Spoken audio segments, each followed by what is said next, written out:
for your die-hard, that's for sure. I recognise you. But hello everybody, thank you for waiting, thank you for staying behind or whatever.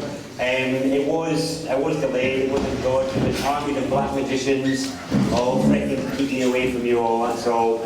A lorry fire, a few other things, and yeah, we've just been sitting in traffic for hours. So excuse me while I also land, while also jumping straight into talk mode. I'm seeing some familiar faces and some unfamiliar faces, so how many people have not seen this mug before? Right, okay, so a few, so I have to do a bit of backfill. Because I am late, and I'm sure your brains are a bit tired, a bit like mine is as well, as I was thinking about how to do this in the car because I was going to be late, I thought I would kind of stay on the important bits. And now because of some of you that haven't seen my stuff before, there'll be a little bit of backfill, and then we'll just get straight on with the nub of the 5D word. That sounds a bit wild, doesn't it? What on earth does that even mean? We're going to get onto the whole concept of what I mean by five-dimensional in a bit, but the general gist of tonight is very much about authority, orientation, and the magic of your life and world and how to harness the fullness of that. But a little bit about me first of all. My name is Darren Deojee. I kind of run a website. I don't run it, it's just there. AlternativeAnswers.net. You can have a look at some of my stuff on YouTube or otherwise, just write it up. And if you are interested in anything we cover tonight, you can have a look at some of the stuff on Google. I have a number of specialties. One of them is what I call the science of language or the art of spelling, and that's kind of what tonight is about. For how many of you is it a new concept that words are spells? Is there anybody that's a new concept for here? So everybody's familiar with the concept that words are spells and have an effect on you. Okay, so that's good. So all the challenges we are all facing in terms of seeking our power, our place, our presence, our unfoldment, our mastery, our success, whatever it is that you're seeking, the general thing that affects our success or achievement is spells. It's belief. It's things that people have said to us and things we've said to ourselves in our own heads. These are the things which describe us, inhibit us, limit us, and make us treat ourselves in particular ways. So for those that aren't fully familiar with how deep spelling goes as a concept, you just think about stuff that people have said on the playground or in relationships or with friends, things which have upset you or hurt you or make you feel less valuable or worthwhile, and just, you know, ponder it for a moment, think about it, feel like what it was like when somebody said that thing, whether you felt big and bold and confident as a result, or whether you withdrew and wanted to take up less space. And depending on what the spells are, some of them will make you want to withdraw and take up less space and curl up. And some of them will make you feel, yeah, I feel good, this is good, I feel validated, valued, whatever. And different things that people say to us can make us go one way or the other. We can feel like we want to take up more space, we feel valued, we feel fulfilled, we feel fulfilling, all this sort of stuff, or the other way. So that's one aspect to it, just in terms of how we feel about ourselves. But then we start to create programs that run without our conscious awareness that will continue to describe us and our world and our value without us maintaining it. So we form beliefs about ourselves. Beliefs about what we're good at, what we're not good at, what we like, what we don't like, whether we feel attractive and valued or not, whether we feel powerful and valued in our community and in our country or whatever, or the opposite, whether we feel powerless and helpless and unappreciated. And we do this. We are the ones who spell this out all the time in response to stimulus. Either things that people say to us, or media, the news, you know. And one of the, oh, thank you very much. You get an extra half hour as a result of that coffee. I was straight onto that one, thank you.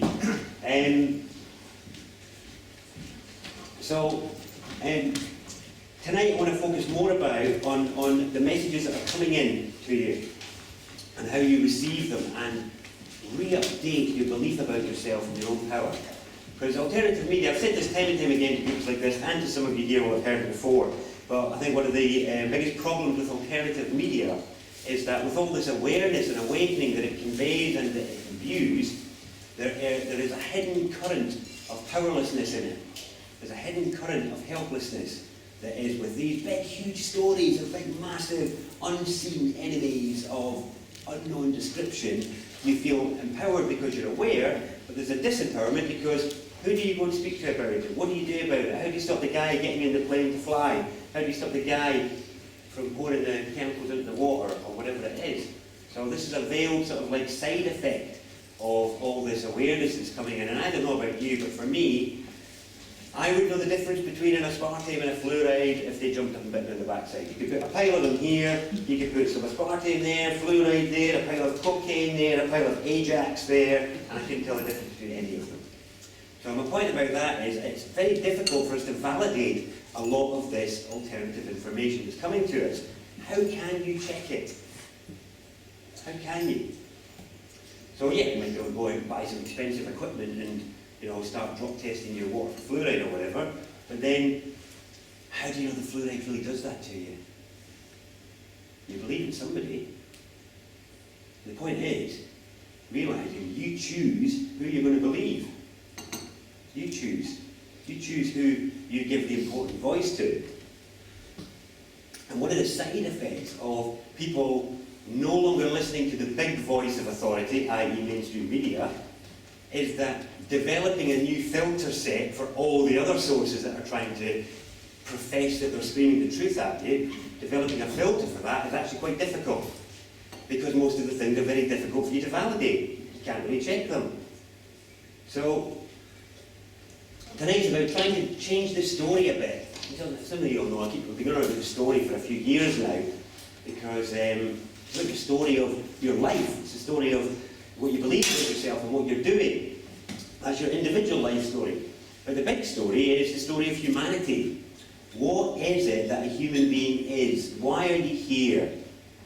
What is it that you can engage in that will bring you peace and satisfaction as a human being, make you feel valued by your community and your family, and make you feel like you're actually a pretty good human being because you're fulfilling your role? That's the big story. And I think it's up for an update, or it deserves a bit of a rewrite, because none of you would really be here if you were buying into that other story. Now the funny thing is that that's what authority is. Authority is about the author, and the author is the storyteller. Some of you have heard this before, I won't just say it again though. So, to give you an example of what I mean by the storyteller, you've got in your family home, mum and dad are the storyteller. So they'll tell you what the rules are in here, what you do to stay here, and what the story of the house is. In the workplace, the employer will tell you what the story is. And they'll tell you how you behave when you're there, what this company does, what goes on in this space. That's the story. So what we're talking about here is obviously the big story and the big storyteller. So the big storyteller is the story that you got in your mainstream education and what you get surrounded with you on a daily basis, which is that of a good human being, gets up and goes to work, you'll dress in a civilised fashion, maintain decent bodily hygiene, and not do certain things in the street and do other things in the street and all this. That whole thing it's all just a story, every bit of it. And it's one that's been bought into as a result of habit. And the big story of humanity is due for a big update. And lots of people know that. That's why there's lots of new stories flying around. Some of them very big, some of them very small, some of them very new, some of them very old. But they're all just stories that we've got to try to assimilate into our lives and experience. You'll do these different things and try and overlay what makes sense, isn't it? What feels right to you. And so I've heard a lot of people talking about intuition in recent years, or making sense, or that feels right, or whatever. But it's such a arbitrary sort of method, isn't it? What a strange method we apply to that, because I don't know about you, but my ideas of what story we bought into and didn't have changed over the years. And they continue to change even now, in recent years, they continue to change. So I don't even know, just throwing it out there to make us all more aware that perhaps we use, irrational or flexible methods of choosing what we wish to believe at any given point in time.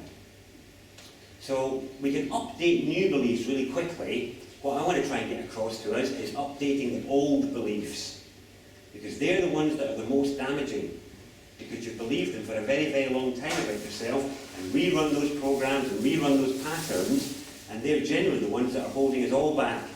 It's not the stuff you learned 10 years ago and you updated 5 years ago and you updated that 2 years ago. That's not the one. It's the stuff that you've been carrying since you were that big, that big, that big, that big, that big.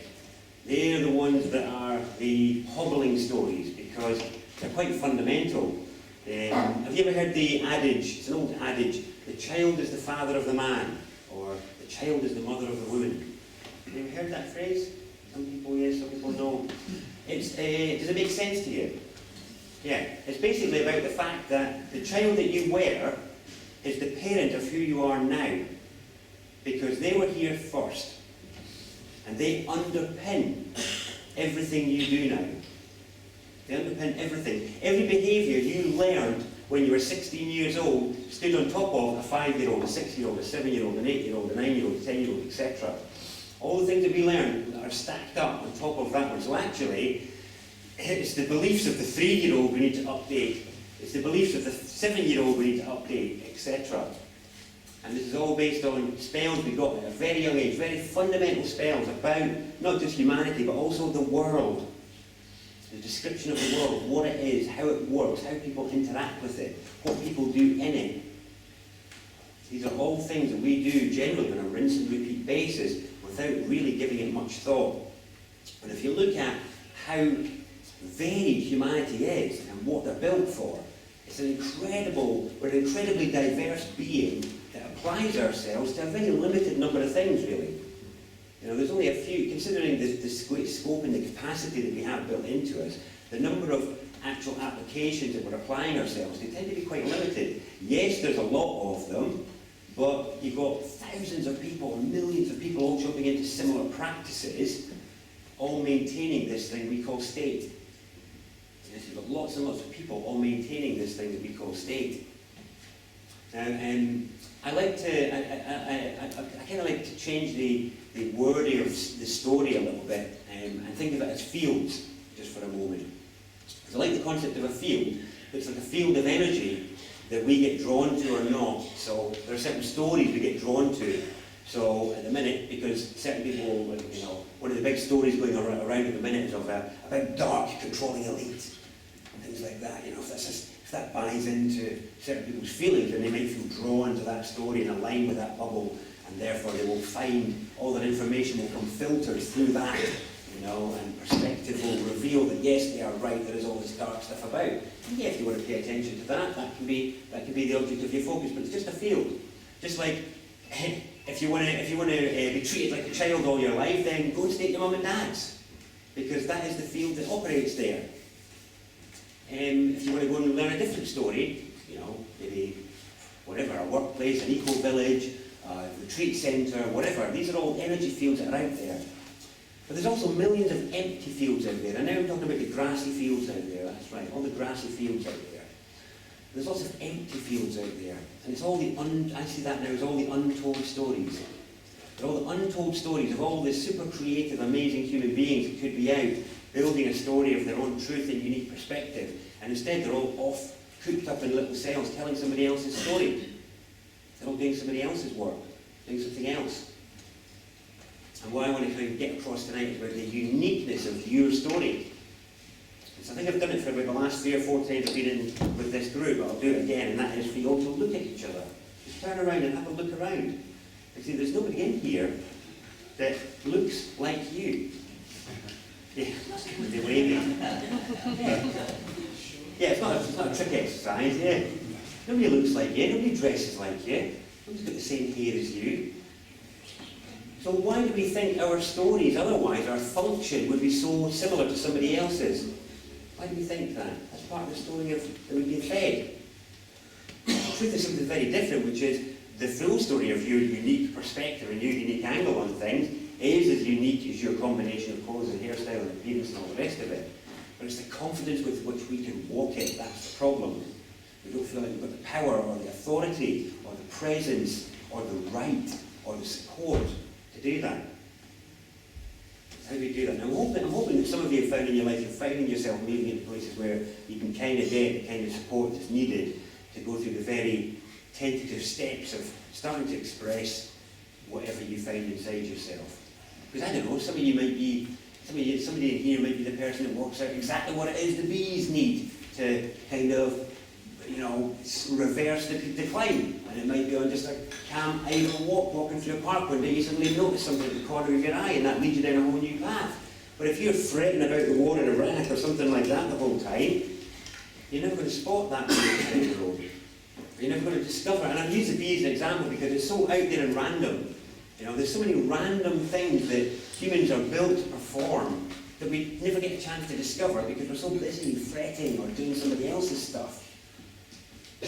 And there's such a thing. And I said this last time I was here, but it stops us from being with each other. Because we end up in a state of introversion and pondering and feeling bombarded by our worries and our woes and our frets and our concerns, fears about the past, fears about our own issues, concerns about the future, concerns about powerlessness and all this sort of stuff. That's all going on. And then when we're presented with human beings that we could actually connect with and actually have support with right in front of us, we can't even, they're not even with them, we don't even see them, we can't even look them in the eye. Because we're so concerned, we're so introverted. Yeah, I'd love to chat to you, but I'm just so overwhelmed with worry, you know, or whatever. I'm just going to go to the pub for a bit because I just got a big council tax bill in or something like that. And we allow the spells that bombard us to take over our internal state. Our internal state. So we identified two concepts of state here tonight. One is the external state that many people all work to maintain. The other one is your internal state. That's what the concept of sovereignty is actually about, your internal state. I'm sure you've heard lots of people on this podium talk about sovereignty as a concept, and anybody here, the whole free man stuff or anything like that. It's all about sovereignty. But sovereignty is about the mastery of your internal state. It doesn't mean you can stop people knocking on your door. It doesn't mean you can stop yourself getting stopped by the police. I mean you can stop parking tickets getting put in your car. I mean you can stop letting them affect you in that way. That's mastery of your internal state. That's stopping the spells affecting you. And that's the thing that got eroded at that age. It was eroded then because you were told to constantly pay attention and that everybody was an authority except you. And that was ingrained year in, year out, year in, year out, until we get to a stage where, when we do start to get movements within ourselves or awakenings within ourselves to steer us in new directions, we don't have the courage or the power or the awareness or even the attention within us to apply ourselves to it because it's so busy doing all these other things. So, massive hurdle to regain the power of your story. And all the work I've ever done with any of the Truthjuice groups over the years, and all the other groups, it's only been ever about that. It's only ever been about the power of your humanity, your unique power and presence, that's it. Because that's the only constant in your life, or any of ours. So tonight, what I'd like to introduce to you is something to help with the change of the story, to offer a different story. And tonight I'm going to give you quite an abstract version of it, but it's so that it can be flexibly applied. It's one of these things, it's like symbology. One of the advantages to symbology is that it can be applied to many different contexts because it's an abstract symbol. So tonight I'm going to give you a bit of a symbol journey through some spelling. Because the one thing that affects all the stuff that I've been talking about is the spells. It's all about the spells, it's all about what you believe and what other people believe and how that all bounces off itself. And I will say this to you, that in my journey, what I've discovered is that there is no authority to overcome out there for any of you that are involved in that sort of challenge. There's no authority to overcome, there is only the authority to become within yourself. That's all there is. There's no authority out there to overcome. There's no state out there to change. Only state to change is the one within you. And if you can change that state, then the other states cannot visit you. And I can't explain that to you in any other way. It's something you have to experience. It's very much about the magic of your individual lives. And realising that what happens to one person doesn't happen to another. So this concept of state or a consensus reality. How many people here believe there is a state out there? There's a big state and an authority out there. Everybody's scared to put their hand up. Go on, get it up. How many people believe there's a state? Yes, thank you. There's an arm back. And another one. Okay, excellent. It's not a trick question. So I'm going to assume that because only a couple had the courage to put their hands up, there's probably a few more that would put their hands up otherwise. Everyone else is emptying their own bins and managing their own accident emergency department. Yeah, that's right. You're right. They are. Got their own police forces running. So how about if I suggested to you, because this isn't about dictatorship, this is about suggestion. I'm going to suggest to you that there isn't a state out there. There's just 500,000 brothers and sisters that get up every morning and put on a black uniform that looks similar, and they all believe there's a state. It's a different thing, isn't it? What you have then is you've got 500,000 individuals who choose to behave in a similar fashion and believe a particular thing. So for example, police are a good example because they put on special clothes and believe that the spell sheet they get with job description on it gives them special powers. So to me, when I see all their signs on a car, it's like, warning, mentally ill brother or sister inside, be aware, steer clear of me, I've got luminous stickers on so you will stay away. That's not true. I know many sound and stable police officers, but obviously there's many who aren't because of how the power affects them, because they believe they get special powers. But this is very much about what people believe. So the belief in state in itself is a consensus. That's actually quite mind-bending. And the more you think about it, the more mind-bending that gets. Because the more I've played with this energetically and in practice over the years, I've learned that there is no consensus reality. There's only what I call the energy of the encounter. The energy of the encounter. So what that means is there's only now, and it's only here. So for now, this is the encounter for each of us. This is it. And as long as we're worrying about other stuff, then it means we're not being attentive to our encounter. It means we're not able to get the most out of it, and we're not being able to offer it the most that we possibly can. And using that method, I've managed to have encounters with, authority, state, other things, and not that, lots of other circles, but which have allowed to be magical, which have been allowed to have people's humanity come through and all the rest of it, because I've allowed them to be that. I don't look at them as authorities, I don't look at them as a state. I don't hide from them in fear that that's what they're representing, that they're the awaiting hammer of state waiting to pull me up for whatever. Because I don't have that, I end up having encounters with human beings. And I can have people near me. So here's an example of what I mean about how the magic of your individual life. Here's one example. I share a car with the son of an ex-gangster. So Guy Taylor. Anybody know Guy? Ordinary Manor, yeah? So Guy was a naughty boy when he was younger. He got himself in a bit of trouble, and so the police in the area know his name, and his family and all that sort of stuff. He lent me a car for a while that I was using, and I did some repairs on it, and it's very odd because it's got one door that stands out because it's got a different colour, so it really stands out like a sore thumb. I've driven it for over a year with absolutely no problem whatsoever. I've been stopped once, and I was actually speeding, and the cop let me go. No problem with it at all. His son has been down recently, and he uses it, and he's had interactions, I think, at least 3 or 4 times, if not more, being stopped by the police in this car, because it's been registered to his dad, sort of thing. And it's bizarre that I've been using that car loads all over the country. He's been using it only a couple of miles locally, he's not gone anywhere, he keeps going on about it, he can't believe he keeps having these experiences. And I've had none of them. And yet we're in the same vehicle, driving around the same roads, in the same county. In fact, I'm even going further afield. But I'm in a different state. So that state doesn't hit mine. Do you see that? So this is true sovereignty. It's about the change of state. It's not about running up to a policeman and going, I'm free, I'm free, I'm free. Because then you're just obviously a member of this guy's society because you're perceiving him as authority and you're jumping up and talking to him. Why would I need to go and approach him at all?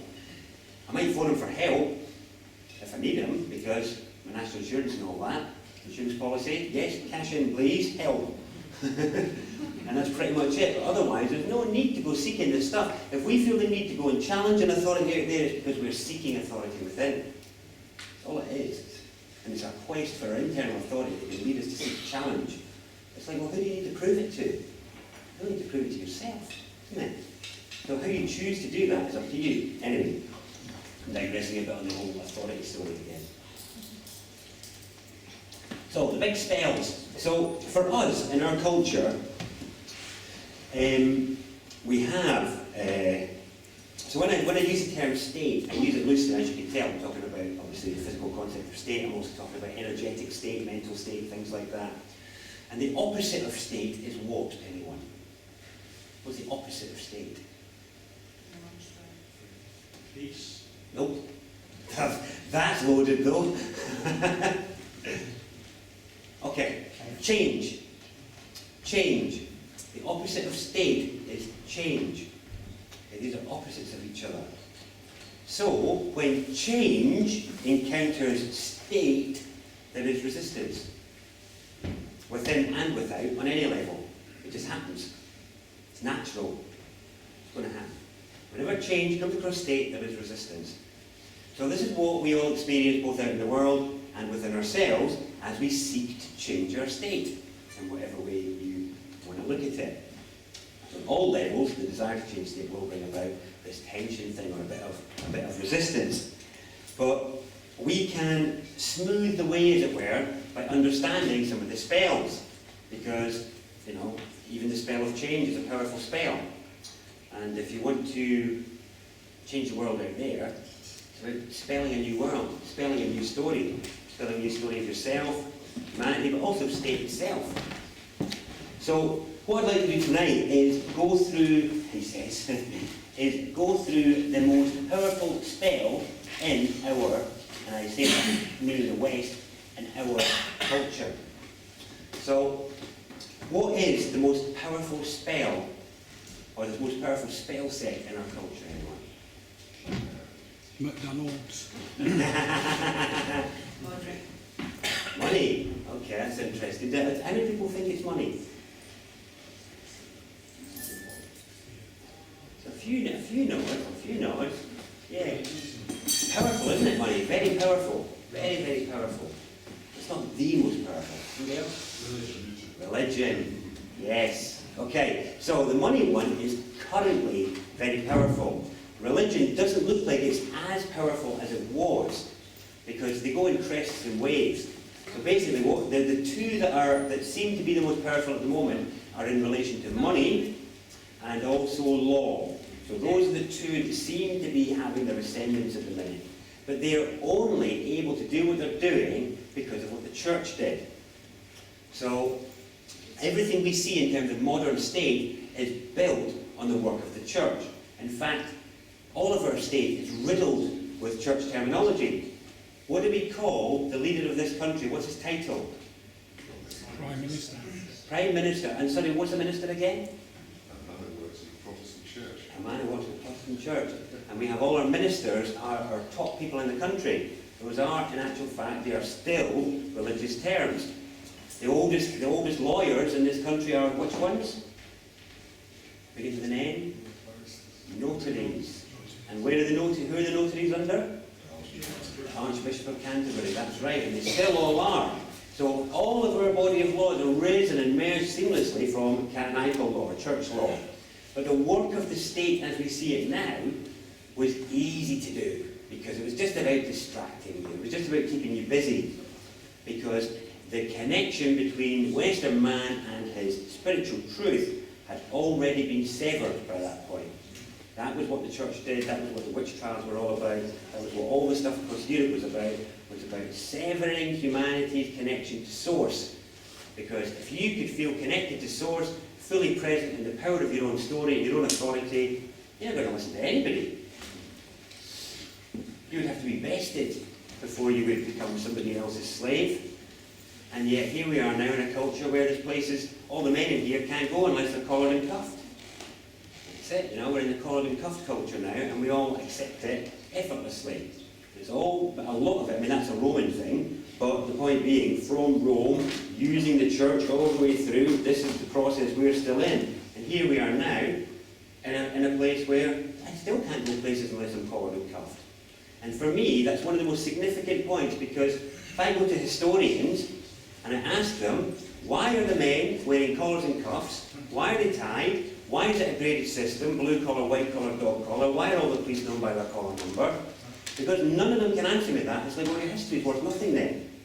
Your history is worth nothing to me because you're telling me these fancy pants things about what people ate 300 years ago or what they wore 200 years ago, but you can't tell me about the symbols that I wake up and see every single day. It's rubbish. It's utter rubbish. And there's nobody that I've come across, and I have looked, I've been doing this stuff for a good decade now, you know, still nobody can tell me where the graded system comes from. It is Roman, it's out of the house system, while we're still under the House of Windsor, you know, it's all house system stuff. So we're in the House of Windsor land, we're in a graded collar system. If you misbehave in this collared camp, you will be given a rest, which is a rest. You're under arrest. You have been fractious. Come and rest over here. You can get out to play with everybody else when you calm down again. You're under arrest. Because you know, what is the act of arrest, anyone? Do you know what the act is? When are you under arrest? As soon as a policeman lays his hand on you. It is the laying of hand. That's all it is. It doesn't have to do anything else. As soon as he lays his hand on you. And again, this is a story. This is the riddle story that underpins our daily lives, and we all gloss over it and forget about it and think it's not important. But this is the crux of it, because the crux of it is about your value and worth and who you need to be listening to and who you don't have to give a second of your time to. Because most people that seem to think that they have the right to take up a lot of your time have no right whatsoever to do so, but we give it to them, we give it freely. Why? How? Where? Anyway. Right, yes, this wasn't meant to be about all that stuff, but there we go. Right, no, so the most powerful spells in our culture are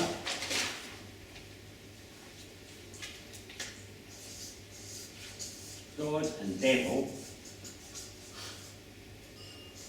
good and evil. These are the four most powerful spells in our culture, because none have been used to control and judge behaviour more than these in probably the last, whatever, 100 years. It's a bit of a jump from what we've been talking about, isn't it? Or it seems to be, but it's not. This is the underpinning. What do they make you swear on every time you're in a courtroom? It's in these books. It's this book. That's it. It's the underpinning, absolute underpinning of all the stuff in this country is done under these spells. Oh, you were such a good boy today. Oh, you were such a naughty girl, you know. You better behave or the devil's going to get you. Certainly what my gran had to live with, and my mum and me a little bit. Everywhere in the church bringing I had up, that's for sure. How many other people here had a religious upbringing? Some? How many? All right, yeah, I did. How many didn't at all? Sort of, yeah. Thing is, it doesn't matter whether you did or you didn't. The culture that we are in is riddled with it. Riddled with it. So even if you come into the top of that, oblivious to all these words and spells, it doesn't matter. The currents of them are loaded upon you. This is a duality spelled out. How many people here have been seeking non-dualism or a unity principle? Yeah, quite a few of you. And we're lost in duality, which is simply a spelling exercise. We have spelled ourselves into dualism. And it is through spelling that we can get ourselves back out of it. But it's through understanding how these spells work, what they work, and all the rest of it. So this here is, because it's something that's funny, this, isn't it, really? Because these are presented as opposites, aren't they? But there's quite a similarity here between these, really, in terms of the characters that are used. And it's actually, these aren't true spells, because these are presented as opposites, but the devil isn't really the opposite of God, is it? It's still a creation of God, isn't it? Anybody here in their religious philosophy at all? No? Too worried about money? Yes? It is God that created the devil, so the devil can't win. Thank you. Yeah, it's obvious though, isn't it? Yeah. Yeah, it's obvious. I am. Yeah. But it is the erroneous view, isn't it? Sorry? It's an erroneous view.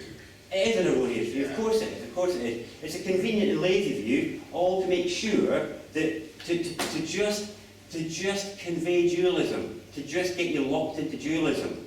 That's all it does. It makes you think, have you had a good day or a bad day? Because nobody uses this anymore because people are scared of it. People are scared of this word. Yes? Can you explain the word dualism? Dualism. Yeah. Dualism means Yeah, it's like good and bad, left and right, up and down, hot and cold. Yeah. Yeah. So there's all right. I mean, because obviously, because the thing about most dualism is that it's relative. This is the interesting thing. So hot and cold.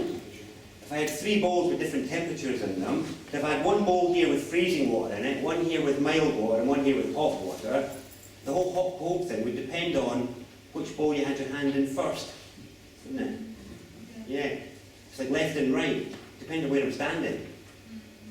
So dualism in itself is an absolute thing, like good and evil. It's flawed fundamentally, because dualism in it by its very nature is relative. There's no relativity in the way that it gets taught to us, is it? It's very hard and fast. And this is part of the very hard spelling that's given us a world riddled with disease, duality, discrimination, death, and all these sorts of things. Part of this dualism that's done it. And so we're scared of using the word evil. People are scared of it, so they use the word bad instead. So we're talking about, did you have a good day or did you have a bad day? Was it a good day at school? Was it a good day at work? Was it a bad day? Oh, I had a really bad day today, or whatever.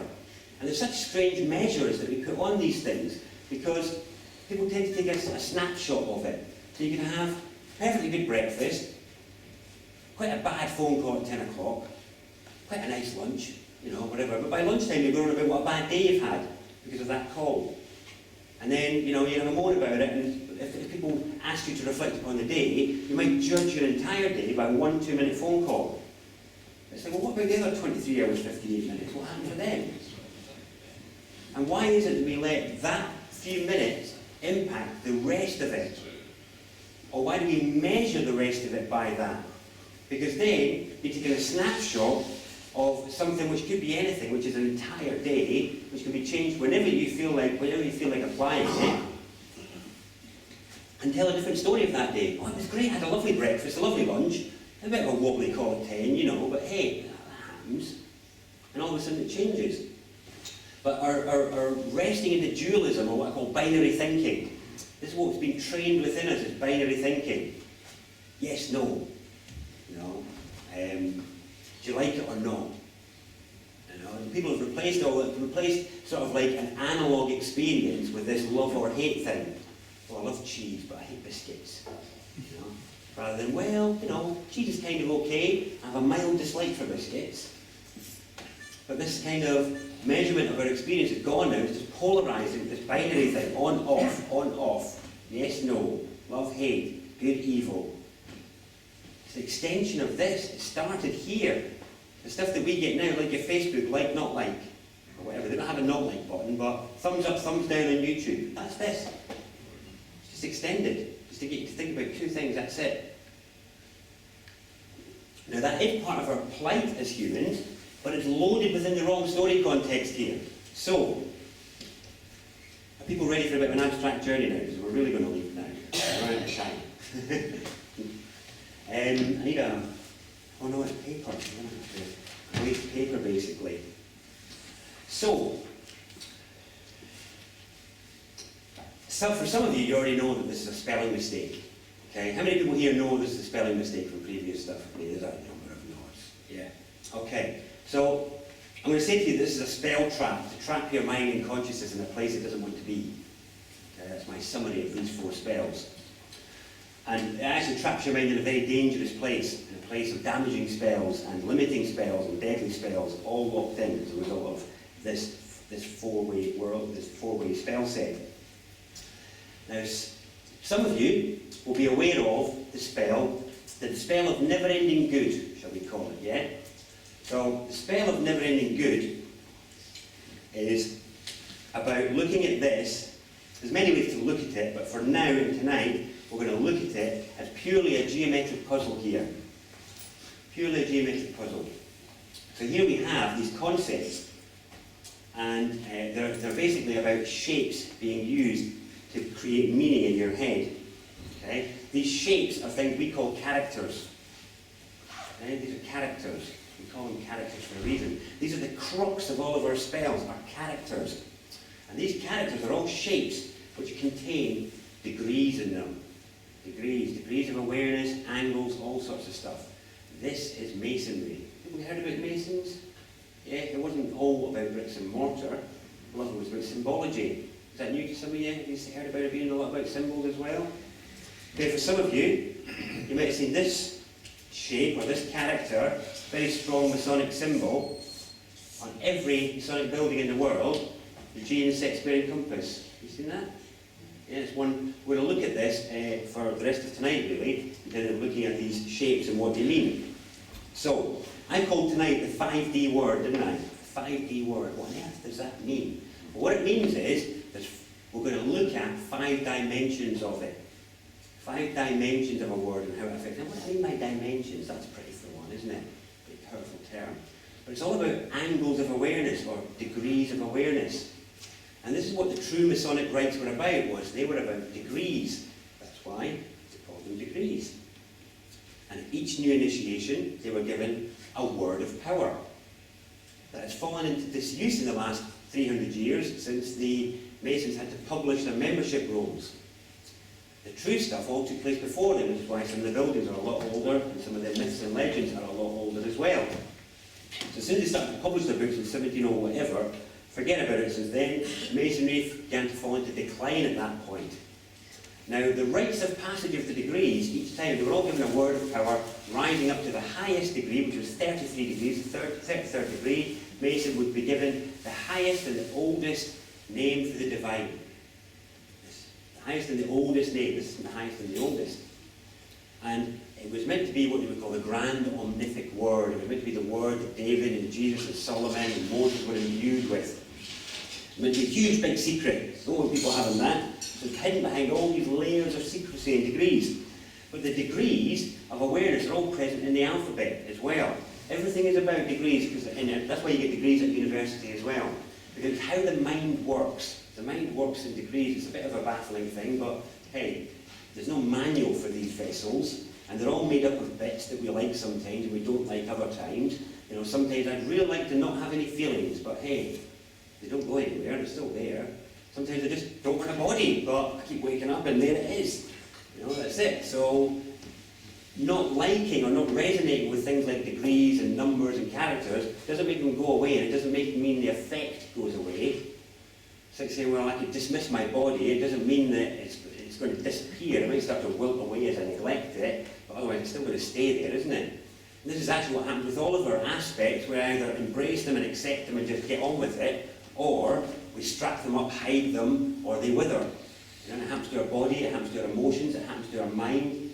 If we don't keep them fresh and active and doing stuff, then, you know, we'll know what happens. So, this is about the substance of the mind and how it operates. Because for most of you, I would say the challenge in life is massively affected by what your mind's doing, by how it's judging your progress, how it's judging, how it's taking snapshots of you, what's it saying about you. Did you just do that well, or was that crap? You know, did that really go your way, or really not? And what's your mind got to say about it afterwards? How does it treat you? It's about what's your mind doing. Are you in control of it? What story is it describing of you on a moment-to-moment basis? If you're in control of that, then that's great. That means you're in control of your internal state. That's excellent. But if you're not, then it's all about what these are doing, what these characters are doing to you, and their various assemblages. So, some of you might think that this particular one doesn't have much of a role for you, but I would say that it's the linchpin of the mind. It's the cornerstone of the mind. Those of you with a religious upbringing may have heard of the term of cornerstone before in relation to this. But what does it mean, cornerstone? Well, it's to do with your sanity. It's to do with your sanity. It's to do with your place and your sense of space. So, for most of us, what we get is we get our ability for you to be able to sit here and sit quietly and paying attention requires a number of things to be true. Otherwise, you would be freaking out doing other stuff. So it requires you to know that you're safe. It requires you to know where you are. It requires you to know where you come from and where you're going in some respects. And all of those afford you a sense of safety and security and comfort that you can relax here. You can choose to be attentive or not. You can choose to go get a drink from the bar, to be bored, whatever. It's your freedom to do so in that safety and comfort of your description of place that you had for yourself. This is about the biggest description of place and orientation. So at the minute, you have layers of world built up for you. So the layers are, here you are in a cricket club, in a city called Birmingham, in a country called England, in a round planet called Earth, in a solar system with a sun in the middle, in a galaxy called the Milky Way, in a universe surrounded by other universes, blah, blah, blah. So these layers go on, and whether you're consciously thinking about them or not, it doesn't matter. They are there, and they provide and afford your mind a buffer so it can switch off from the big questions. Switch off from the big questions. Because with uncertainty in any of those levels or areas, we end up with just us and the void in a way. Just us against the void in that respect, because otherwise, what is there there? You know, what is there at the edge of that? And as the mind approaches the boundary of our place in that respect, we start to flap, you know. So just say you'd literally just open your eyes, just say you were blindfolded, and you just opened your eyes and you were here. You didn't know where you were, where it was, or any of that. If somebody just put the blindfold off you just now, and it had been hours since you'd not had it on, and there'd been movement going on and all sorts of stuff, how relaxed would you be? What would you be doing? You'd be trying to get a sense of orientation. You'd be trying to feel, how far have I travelled? How long was it? What are the doors? Is there a ceiling? All this sorts of stuff. And you would answer those questions so quickly, your conscious mind might pretend they weren't that important. But in actual fact, that frantic moment when the blindfold comes off tells you how important all of those questions really are. And a guy called Ian Zell-Lungold tapped into this and understood it quite well when he did some work on the Mayan calendar. And anybody seen Ian Lungold's presentation on Mayan calendar? Yeah. He was talking about it because he was saying calendars are about orientation. Sorry, let me just finish off this point on God, just for a second. You're not going to calendars, don't forget that. So the point of the God thing is that the only thing we have at the outside of all of those buffers is deity in one form or another. So by the time I've got the Milky Way in my description, what's after that? And then what's after that? And then what's after that? And then what's after that? And it just keeps on going until we hit the void or something else. And there's something interesting when the human rational mind hits the void and it starts to go a bit gibberish and gaga and it's really not very happy. I don't know if any of you have pondered the big question of infinity, but certainly the human mind isn't built for it, is it? It really struggles, doesn't it? Yeah, it really struggles when it hits those boundaries. So what we do is we create these buffers to buffer the rational mind so it can enjoy a cup of coffee quietly without freaking out that it doesn't know where it is or what's going on. And so the reason God is a cornerstone is because it is the biggest umbrella. It is, no matter what conception we have, this is the container of that. This is the buffer between I and void. And it doesn't matter whether you call it God, whether you call it Buddha, whether you call it Yahweh, it's irrelevant. The point is the function is the same. It becomes the cornerstone of mind. The cornerstone of mind. So mind can rest with this orientation. Here I am, you know, I'm down here and there's all these layers and there's the divine. I don't know what it looks like, but it doesn't matter because I believe it's there. Whew, what a relief. You know? And that's it, that's the solace of that orientation. Now what Lungold clicked up on was about the relationship between calendars and orientation. So what he would say is, everything in our culture, calendarically, is based on orientation around physical objects. So physical objects. So I'll meet you at the cafe tomorrow at 2. Now if I meet you at a cafe tomorrow at 2, then it shows we've managed to share space, doesn't it? Because you're there and I'm there. Brilliant, amazing. But the factors required for that are amazing in terms of orientation, because I need to know which town the cafe is in, I need to make sure that we're both looking at the same clock, etc., etc. And the layers go up in terms of all the assumptions that allow us to encounter each other in shared time and space. And so what he was saying was, this is what he was saying was special about the Mayans, was that they had one calendar for orientation around physical objects and another calendar for orientation around something else, which we call consciousness or whatever, because it flowed differently from the objects. But his point was that by having only one calendar, it fixates you and ties you to the objects. Because everything you're doing, all the appointments that you're making are all about object-to-object relationships.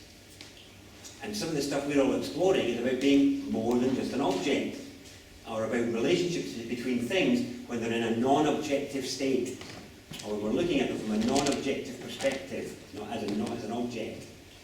And that's about a shift in degrees of awareness. If you're able to shift your awareness from being able to look at the world as a world of objects and being able to see it as something else, then that means you've acquired some degrees. But true life degrees, not namby-pamby other degrees. True degrees of life, true degrees of awareness. Because something happens when degrees of awareness are gained, and that is your perspective on the whole world changes. Perspective shifts. Has anybody had that happen to them in their life? Where something happens, and all of a sudden your perspective on everything changes. You've acquired a degree. You've acquired a degree.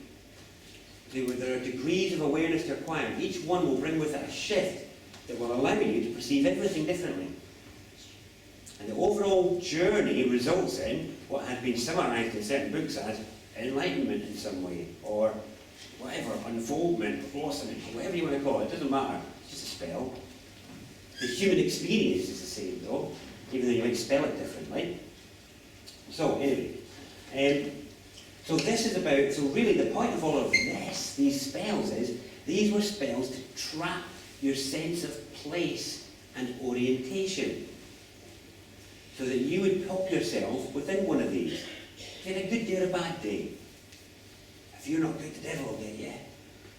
You know?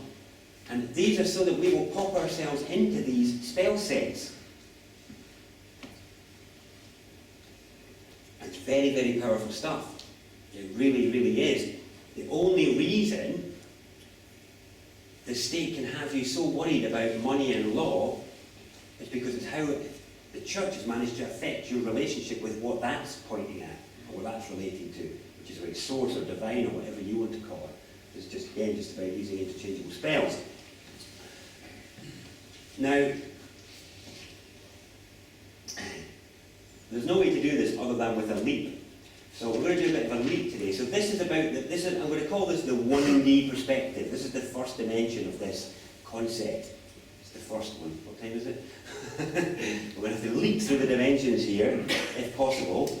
But this is very much about the perspective of the uninitiated human. The uninitiated. So the uninitiated is one who has no degrees. And so they're not sure of themselves, they're not sure of their own experience, they're not sure of their own awareness, so they have nothing to do but accept what is being fed to them.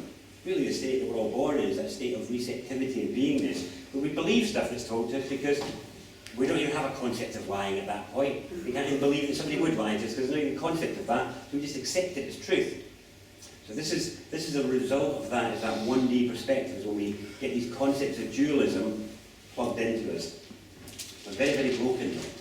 So this word operates, not so much physically, but it operates emotionally and mentally on people, very much so. And it can operate spiritually. I was going to tear that off if I just turned it over. I'm sure you can all memorise those 4 spells and I don't need to see them anymore, do we? So, for some of you, you'll know that I've been talking for years about how that's a spelling mistake, isn't it? So, the point of God is it's a broken spell. It doesn't point to what it's meant to point to. It's a spell, it's meant to point to everything that is, and it doesn't. Now, the work I've been doing over all the years has been about how the correct spell is, what is it? Goo, exactly. So I've been saying for years that what it is that this isn't a story about a God and a devil thing, it's a story about what we are. And I've been saying for years that what we are is goo, i.e. super-organised goo substance made up of planetary stuff that's just organised. Now the point about the word being goo is, I'm saying that in the beginning was the Word, and the Word was goo. Yeah, and you should be smiling, because it's funny, it's a word of liberation. And to back it up, what I'm going to say to you is, poke yourself in the belly. Is goo an acceptable word for that? Is goo an acceptable word for what I find if I stick my finger in any of my orifices? Is that okay? Does it work? Yeah? Okay, if I had a bowl of food in front of me, and it was any food, and I closed my eyes and squeezed my hand in, would you be an acceptable word for that? Okay. And then if I could picture all the nebula in the night sky and I could see them in their living, moving majesty and form, would be an acceptable word for that? Because if it is, I'm just suggesting it, if it is, then what I'm suggesting is that the first word for humans is actually the word good. In the same way that for, because I'm comparing this to the animals in that sense. So I'm saying that, we're mammals, aren't we? So we're mammals, we're not the only mammals on the planet. So why is it that if there was a mammal out there right now and it made its noise, you would recognise it, okay? So if there was a horse out there, would you recognise it? Yeah. If it was a dog? If it was a sheep? Okay, would it matter if it was a Russian sheep or a Chinese sheep? It wouldn't. Would it matter if it was a steppes pony or a Native American palomino or whatever? It wouldn't. So, for humans, as mammals, are we any different? No, we're not. You would recognise a human speaking out there, but you may not recognise the language. So, the thing is though, and the point of the first word and why it's important, is that every horse is recognisable by its sound, every dog is recognisable by its sound. Are we any different? No. So what is our sound? And that pause, well, the very pause that anybody has as they pause to consider that, is the work of the church. That's what was done. The doubt, the gap, that gap that's there. Do you think a horse has to pause for any moment of time to ponder the philosophies of nay? Does a sheep have to muse for any more than a second for it to come to the conclusion of bah? No, it doesn't. The fact that we have lost that connection with that core sound is our disconnection from our animal self. And the animal self is the part of you that is vibrant, that can grip the environment with its toes and with love and feel the wind and rain in its face and think it's fabulous. We're top mammal on the planet. You know what it took to get here? Do you know what we had to go through to get here? And when I look in the eyes of my brothers and sisters out there in the street, I'm like, is that the tenacity that got us here? Is that the courage and power that got us to this state? Sure it isn't. Where is it? Where's the fire? I look at a cow. I mean, we call them cows because they're cowed. And a cow grips its world with more courage and tenacity than many of the brothers and sisters that I share eye contact with. That's astonishing. What's happened to us? And we become disconnected and disempowered. So the point of the first word is that it's meant to refer to everything at the same time because we didn't have any other words. So to a sheep, I'm going over there today is meh. I'm hungry is meh. Oh, I'm scared there's a big bad wolf coming. What does it sound like? Meh. Exactly, thank you. So it's using the same word to refer to everything and they all get it. That is the point of the first word. It's about shared camaraderie and brotherhood of beingness. So the point of in the beginning was the word, it's about a word of human camaraderie, regardless of what we look like, regardless of what we believe. What's your core sound? So a horse knows another horse by neigh, not by 4 legs and 2 ears. It's the sound that is the expression. That's why sound is the subject of it all, isn't it? We talk about the universe, the Big Bang. We measure space and volume and we call each other sound. How much more insight do you need into the fact that sound is important? And so the relationship that we have with our core sound is about our capacity to heal, to stand in power, to do all sorts of stuff. And it's just been robbed from us. So for years, I've been talking about good as being the first word and its significance to us humans. The thing is, though, it goes further than that. And that's what tonight is meant to be about, taking it to a new dimension, because the dimension I normally share with people is purely about getting connection with our environment. Because that's the first, we are culturally disembodied for a reason. Okay? Because if you are made to think that you're not from this planet, or you're not part of this planet, or you're not good for this planet, then you will wither and die. Because your body's made of planet stuff, and if you start to neglect that and withdraw that, then you are alienating yourself. Alienating yourself. That's why we all get stuck in apartments, to keep us apart. I love the fact that even our word for separation includes inclusiveness. Apart. Yeah, no, I'm apart, thanks. Hey. But even our effort to separate can't do it because of this. The soul. Okay? The soul is the thing that reminds us that we are inseparable on this planet. Okay? Every step we take is about the planetary soul. Doesn't matter where you think you came from, you came in here. If you've got body, you've got arms and legs, you came in through the planetary soul. And every single step you take is a reminder of your inseparability from that. Even if you want to go and stand on the moon, you've got to mould Earth around yourself, inject a pile of air into it, and think you're smart. You're like, yeah, I don't need to be on the Earth. Really? What happens if we pull all this Earth oxygen off you, and pull all this Earth suit off you? People forget that for all the stuff that we've built to try and make ourselves apart from the Earth, every bit of it is made of moulded Earth. Everything around us is just moulded Earth. All this is just moulded Earth. There's nothing here that isn't moulded Earth. It's astonishing. So this cultural apartness operates on many levels, bodily, emotionally, mentally, and each of them make us vulnerable. So, the goo aspect is about reconnecting on the physical level, somewhat, and on the consciousness level, a bit, but it's very much about changing the story of what we are. So I'm suggesting that the journey of life on this planet has been one of the planet itself dreaming forth ever more complex variations of her own blueprint, of her own stuff. Okay, how many DNA strands are there on the planet? One. Only one. Why do you think we're 98% the same as pigs and 97% the same as frogs and 84% the same as trees or whatever it is? There's only one strand. Life began and started to split and branch. All life. So all have the same core root. And again, you only have to look at the DNA strand to find out that all of life on this planet came from the same roots. That's why, again, 90% the same as pigs is a pretty high percentage, isn't it? Or whatever it is. It's actually massively high. So we're all on a journey with the planet that is reorganising our planetary goo to make more and more complex forms. And we are the pinnacle in that respect, because we are the form that is able to adopt an orientation and poise which can manifest self-awareness.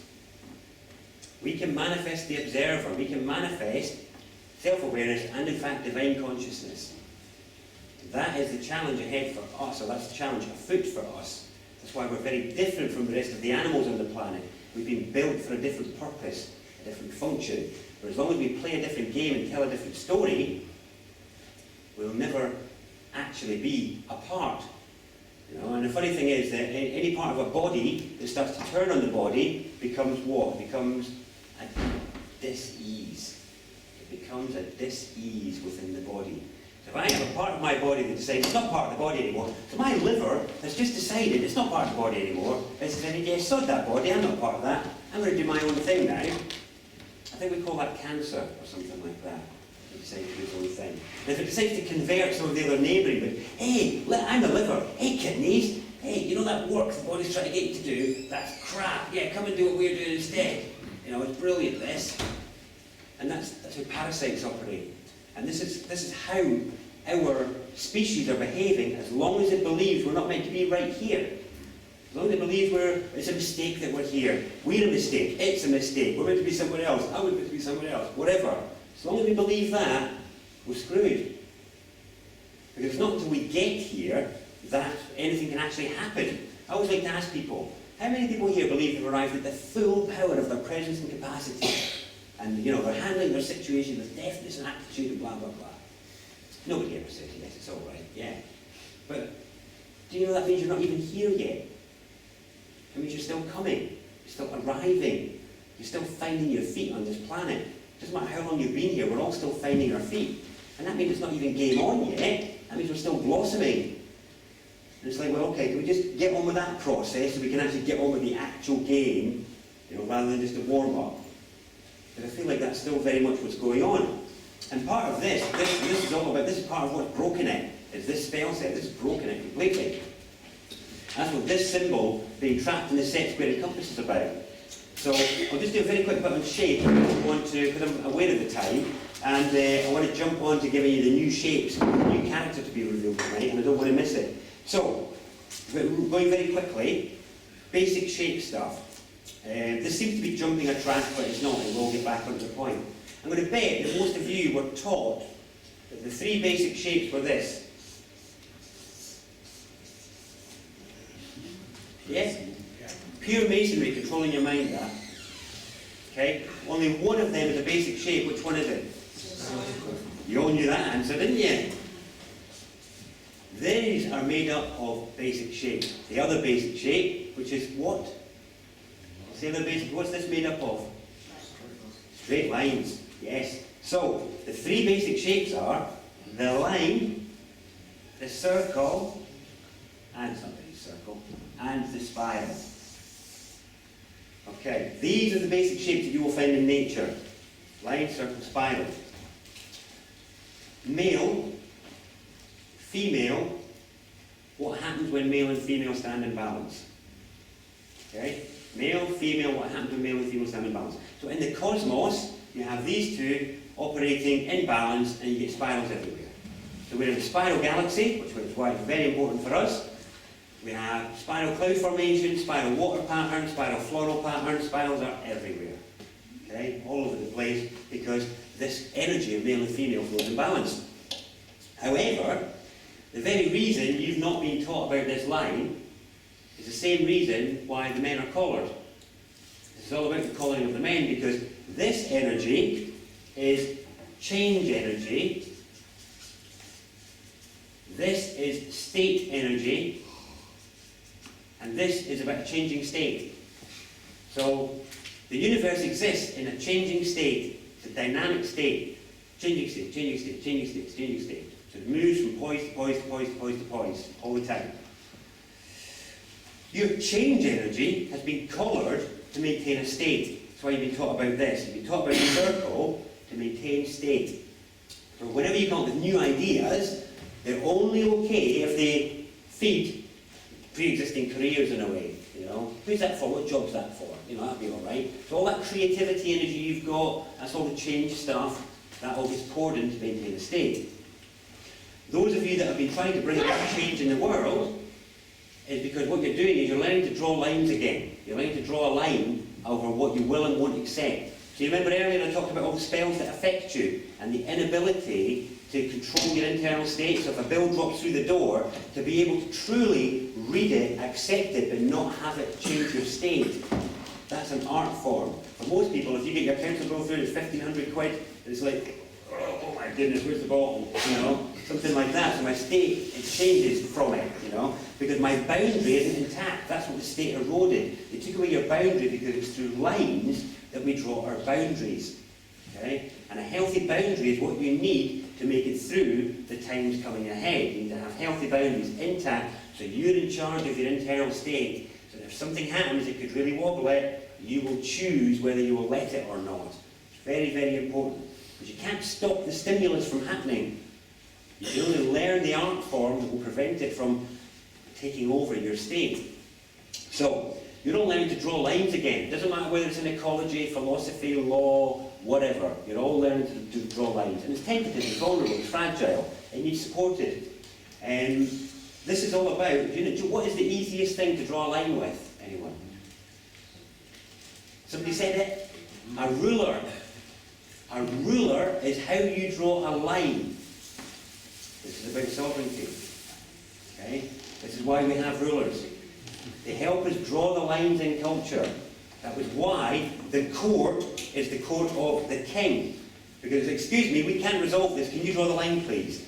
Who's right and who's wrong? All about line drawing. And yet we've given all that away. We've handed it all over. And when this is collared and harnessed and switched away, and you're left with this cannot arise. And what is the shape at the heart of every spiral? G. Capital G. All our shapes are just about shapes. And so actually, the G in the set, square and compass that we saw here is actually about the trapping of the spirit of man. It's about trapping the spirit of man. He's stuck. He doesn't believe in himself, he's not valued, he will keep returning to these establishments of the set, square and compass. He keep coming back in here, every time. Yes?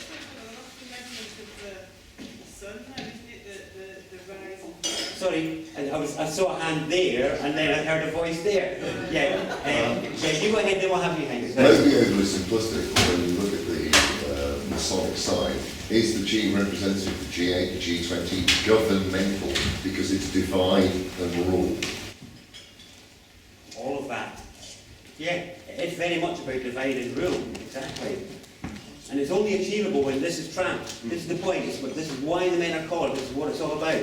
Yes, I was just saying that the compass side, doesn't that represent the sun now, the rise of the sun? I don't know. It might do. You mean like from the all-seeing eye point of view sort of thing? You've got the sun, and then you've got this geometry. It is geometry. Well, that's what some Masons will say, that the G is for geometry or for God. I think it's multi-dimensional, isn't it? It is, exactly. And these symbols are also multi-dimensional. And then what gets me is that most modern Masons can't tell you what it means, really. They'll say, this is about God, or the architect, or this is for geometry because we revere it. But it's not. It's a symbol that is out of context when we see it as a character. When it crosses over, you see it transcends. Because what language becomes when you truly understand it, what these symbols become is, they become bridges and portals between the lower and the higher worlds. That's what the mind is meant to do. It's meant to form a bridge between the lower and the higher. Instead, when it's been taught, when you use it in the way that we've been taught to use it, it becomes an obstacle. It becomes something that stands on the side. And instead what we experience is a gap between us and the divine. We actually experience a void or a space. So we have to leap into the dark, or we feel separate. It creates the feeling of separation. Now, this is when, so did anybody notice, well, these are two of the characters. The G and the O are two of the characters in the word God. You know, for a very good reason, because the word from the beginning wasn't a name in the language called English, which is what God is. It just so happens that English is an excellent language for referring to things. And so sometimes it's very good at getting on the mark. And in relation to this, it's bang on the mark as to what we're actually facing. And it's very close to the original word if you were to write it down. And what we're actually talking about, so even with good, what we're actually talking about is the threefold one. It's the triune one. So let me just draw that on the next one. In fact, I'll draw it here and then we'll go on to the other one. So,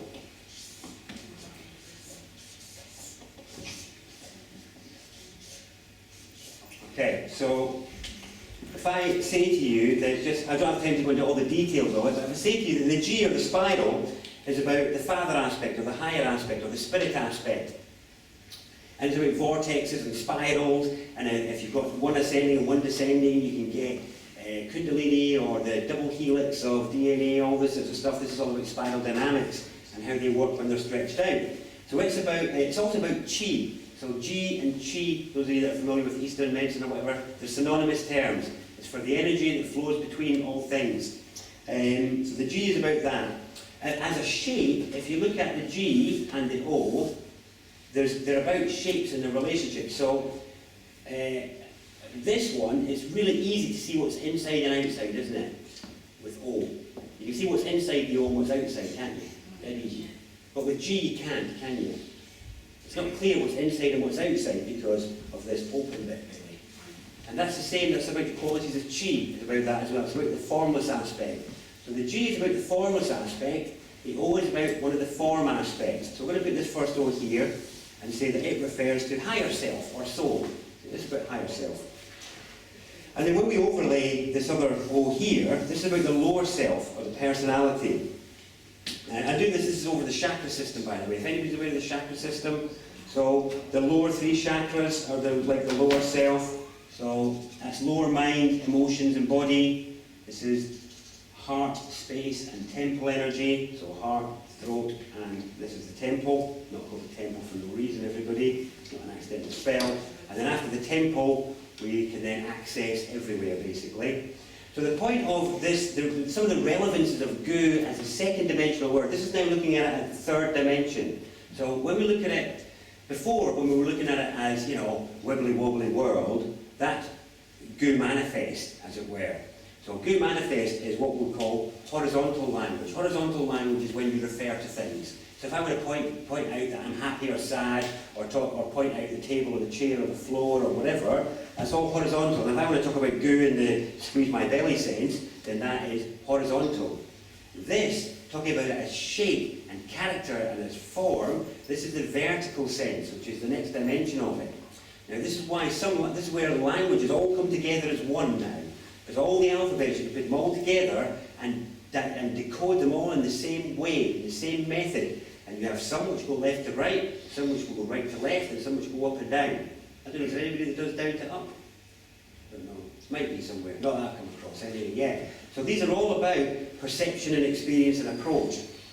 Our language is one which is flexible enough to actually be remoulded to take us to new heights. I know so many people who think that language must be dismissed as we enter into these other realms. It cannot be, and it doesn't need to be. But what it must happen is it must be transformed to be of use to us. It must be transformed to be of use. And that's what this process of dissecting is that I do is all about. So, when we look at good in this respect, this is about, so one of the horizontal aspects of it is it's a spell of never-ending good. So, if you look at you over here, this is about the spell of never-ending good, where actually, non-dualism isn't about a new polarity. It's about realising non-dualism is our fundamental state, and we entered into dualism. It was a journey we undertook. We actually traversed from a state of non-dual, fundamental beingness into this crazy state of tension and whatever. Now, what this represents in a non-dual sense is about the spell of never-ending good, but it's also about the manifestation of the soul, or the manifestation of the higher self, by using this particular spell in this particular way. So what you have is the soul mirroring itself in the lower world. Now, what we have is something very different from that. So the thing about all these characters and shapes is that your mind follows them whether your conscious mind understands it or not.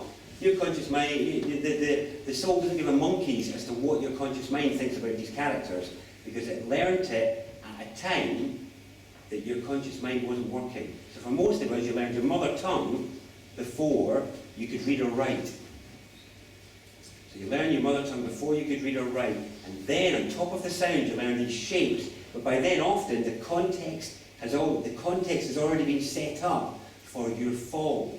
Remember this concept of the fall of consciousness. The fall of consciousness happens in life.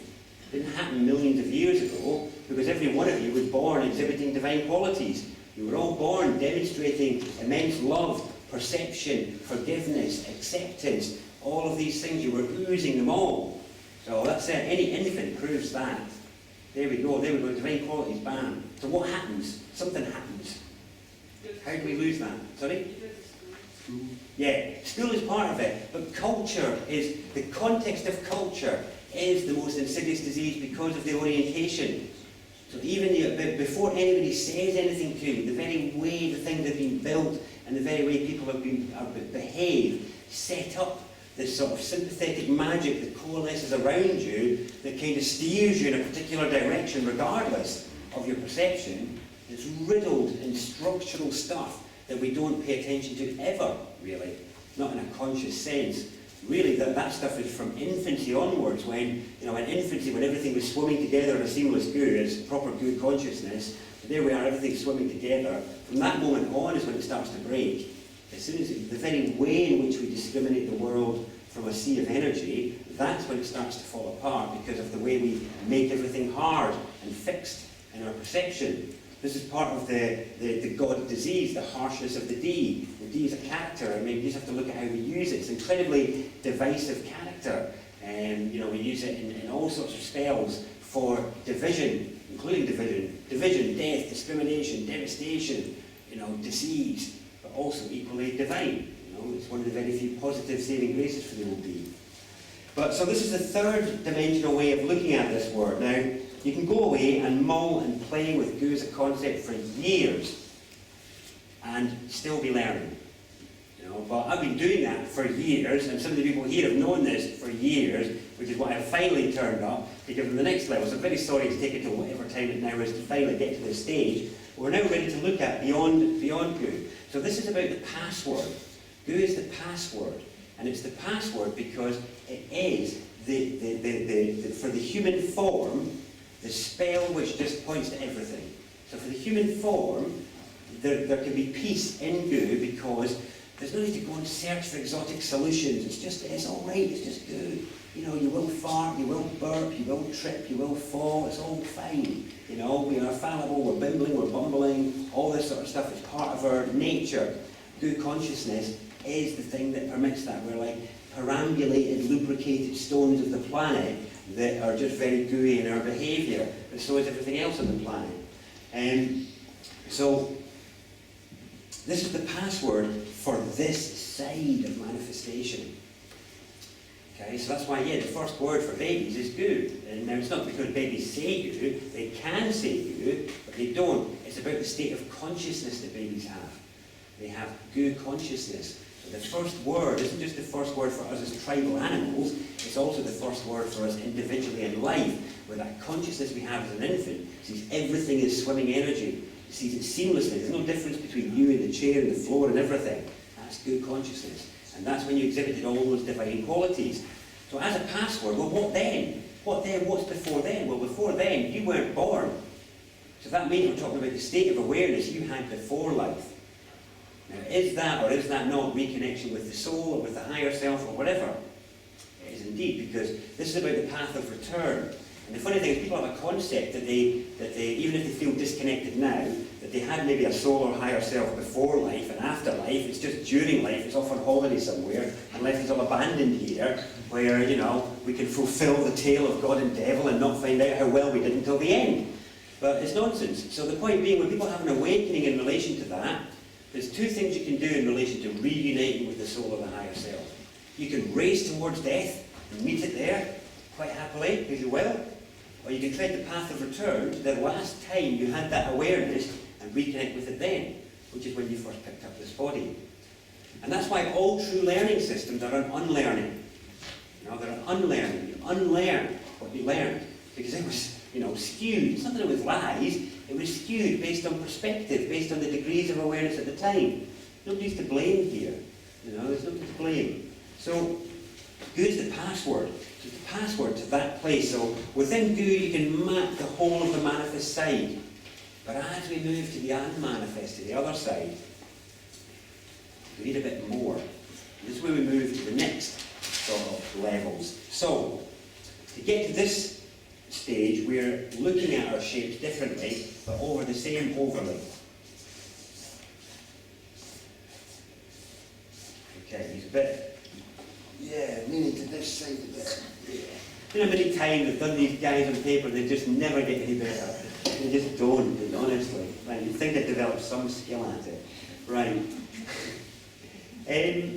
So I'm going to draw over here first, but we'll get onto over here. So if I was to draw God as a spell over this, I'm going to draw it in a particular way, just so you can get a sense of the orientation I'm referring to. The orientation I'm referring to is this. So there's the G, which actually is really, over here, it's spiral. Okay? Then we have the circle here. So this is about formless, spiral. This is about form, or soul. So actually, if we overlay this over these three centres, it's actually a circle with a circle in the middle. A circle with a circle in the middle. So, this is the shape. Has anybody seen the work of like Masaru Emoto, the water guy? Yeah? So that shape, the circle within the circle, is in the middle of all of Masaru Emoto's best shapes. Okay? All of them have that in it.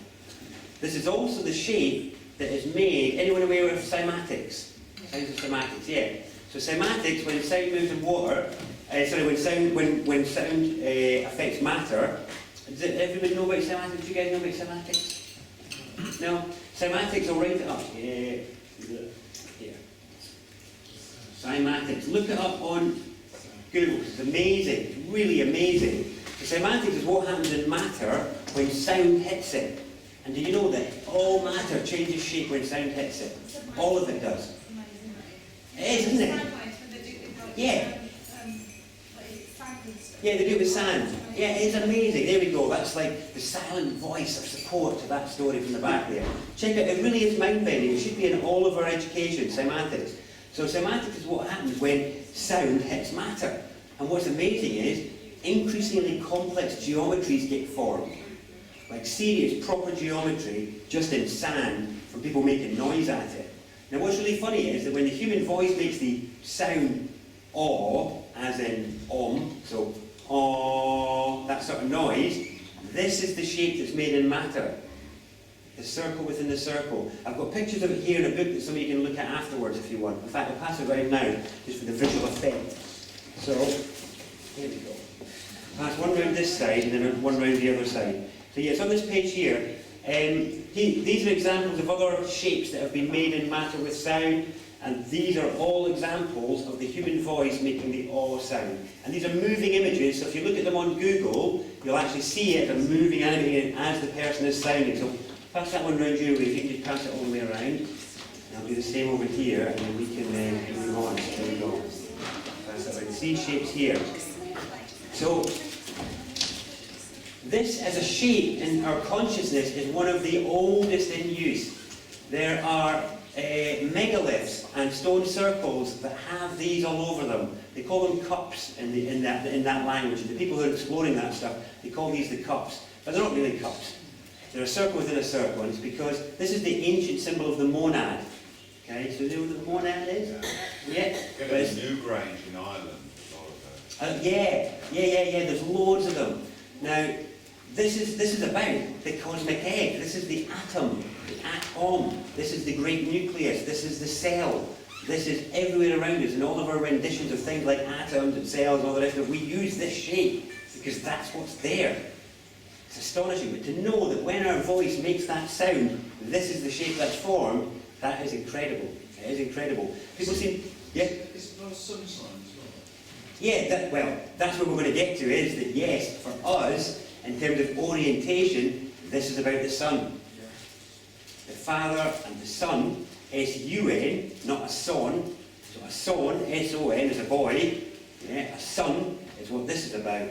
Now, the point in the middle for us as humans is actually about the heart. Yeah, this is about the heart, which is about remembering the point. Now, what's funny is, anybody here seen the flower of life, the symbol? Everybody seen it? No? So the flower of life is all those interjoined circles. Oh, yeah. Yeah. So what's missing from all of those diagrams is the point at the heart of all the circles that connect each other in a Platonic grid. So the Platonic grid is called, this is why we talk about Platonic relationships. A Platonic relationship is actually what we all have with each other at the heart level.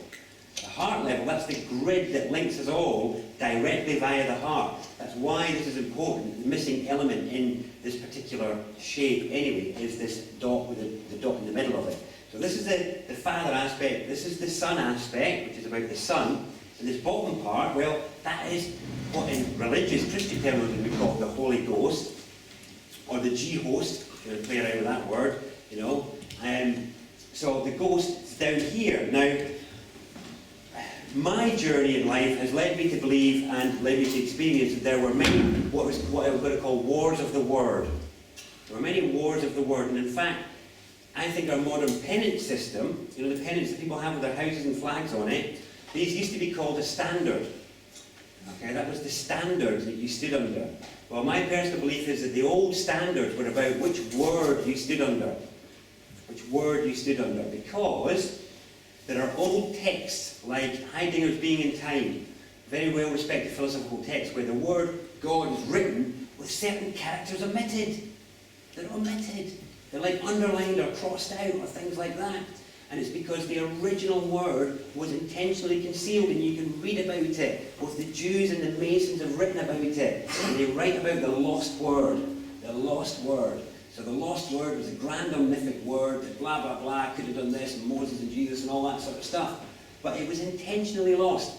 Now I believe that was the case because they didn't want people to have it, because it was liberating and empowering and orienting, and it could anchor you with your power and all the rest of it. So a multifaceted program of separation had to engage, because how do you control an incredibly divine, amazing, powerful, connected entity? Well, you make it feel like it's isolated and alone. So the only way you can do it. Otherwise you've got no chance. So you break it apart from its brothers, its sisters, its family, its source, all of the rest of it, and you can do what you like to it, but it's got nowhere to turn. So that's virtually, we're moving to the last stages of that in our culture now, because it's now about the breakup of family integrity and community integrity. These are the final rugs being pulled out, and when that's done, it's much more Big Brother-esque, because then, you know, it's that concept of children grassing on their parents sort of thing, because they feel so separated and so disconnected. And I've got 2 babies now. My younger one is 6 months, and she, when we had her, when we had the first one, the midwife just kind of advised us not to spend too long in the bed with her, especially if we'd had a drink or something like that. But with the new one, they're telling us that no parent, and they're advising everybody across the country, no parent should be sleeping in the same bed as their newborns. The newborn should immediately be put in a Moses basket or in a separate cot or whatever. And that's the beginning of apartness. That's the beginning of disconnection. That's the beginning of that abandonment and that isolation. And the midwives are sitting there passionately saying, well, the statistics now show.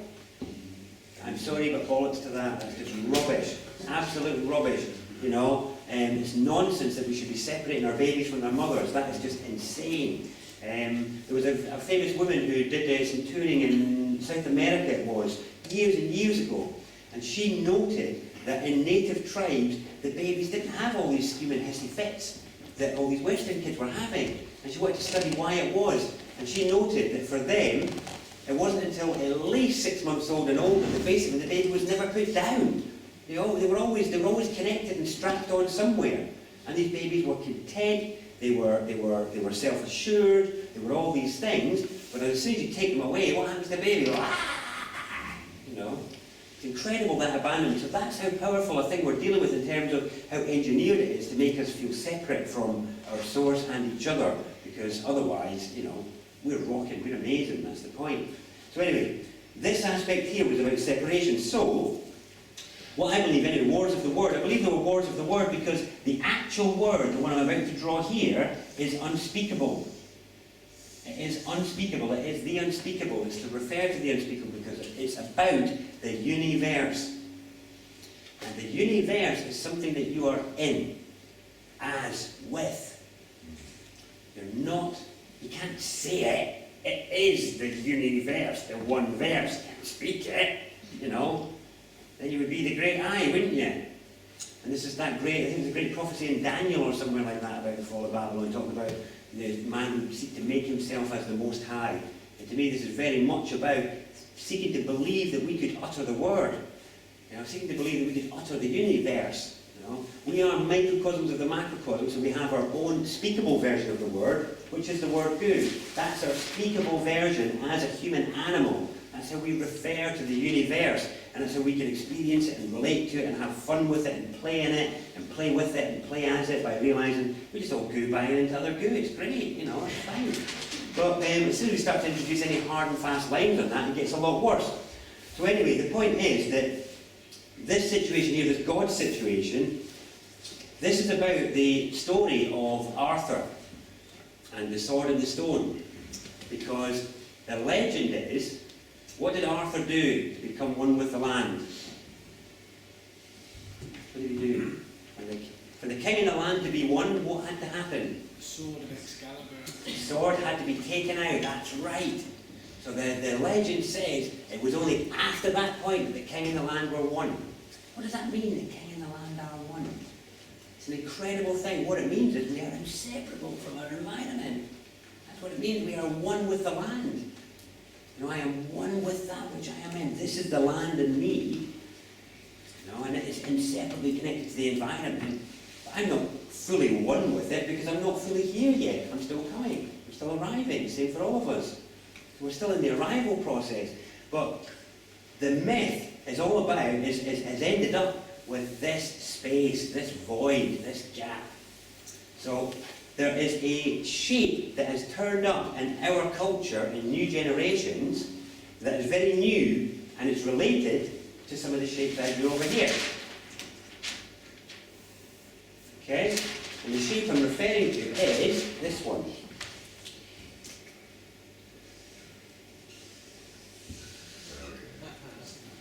What is that shape? What do you call it? What's it? I don't know. What's the other word for it? Power. It is power. Power. Stand by. Both very, very potent spells.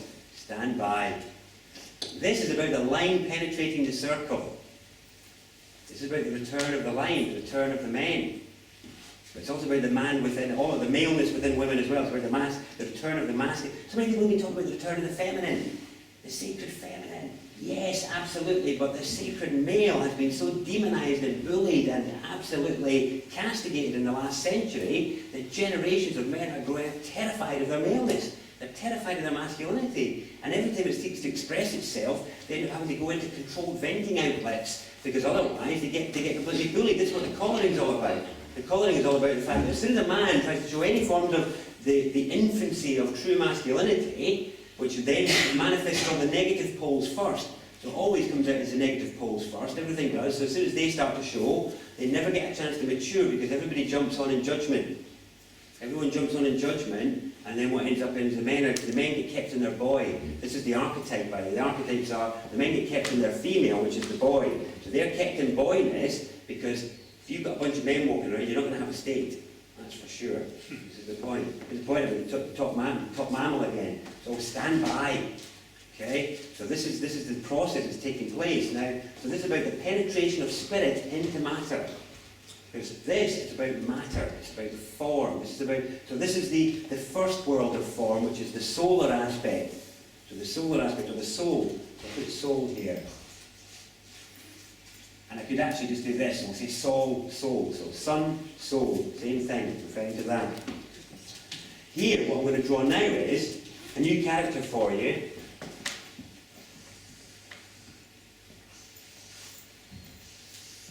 Okay?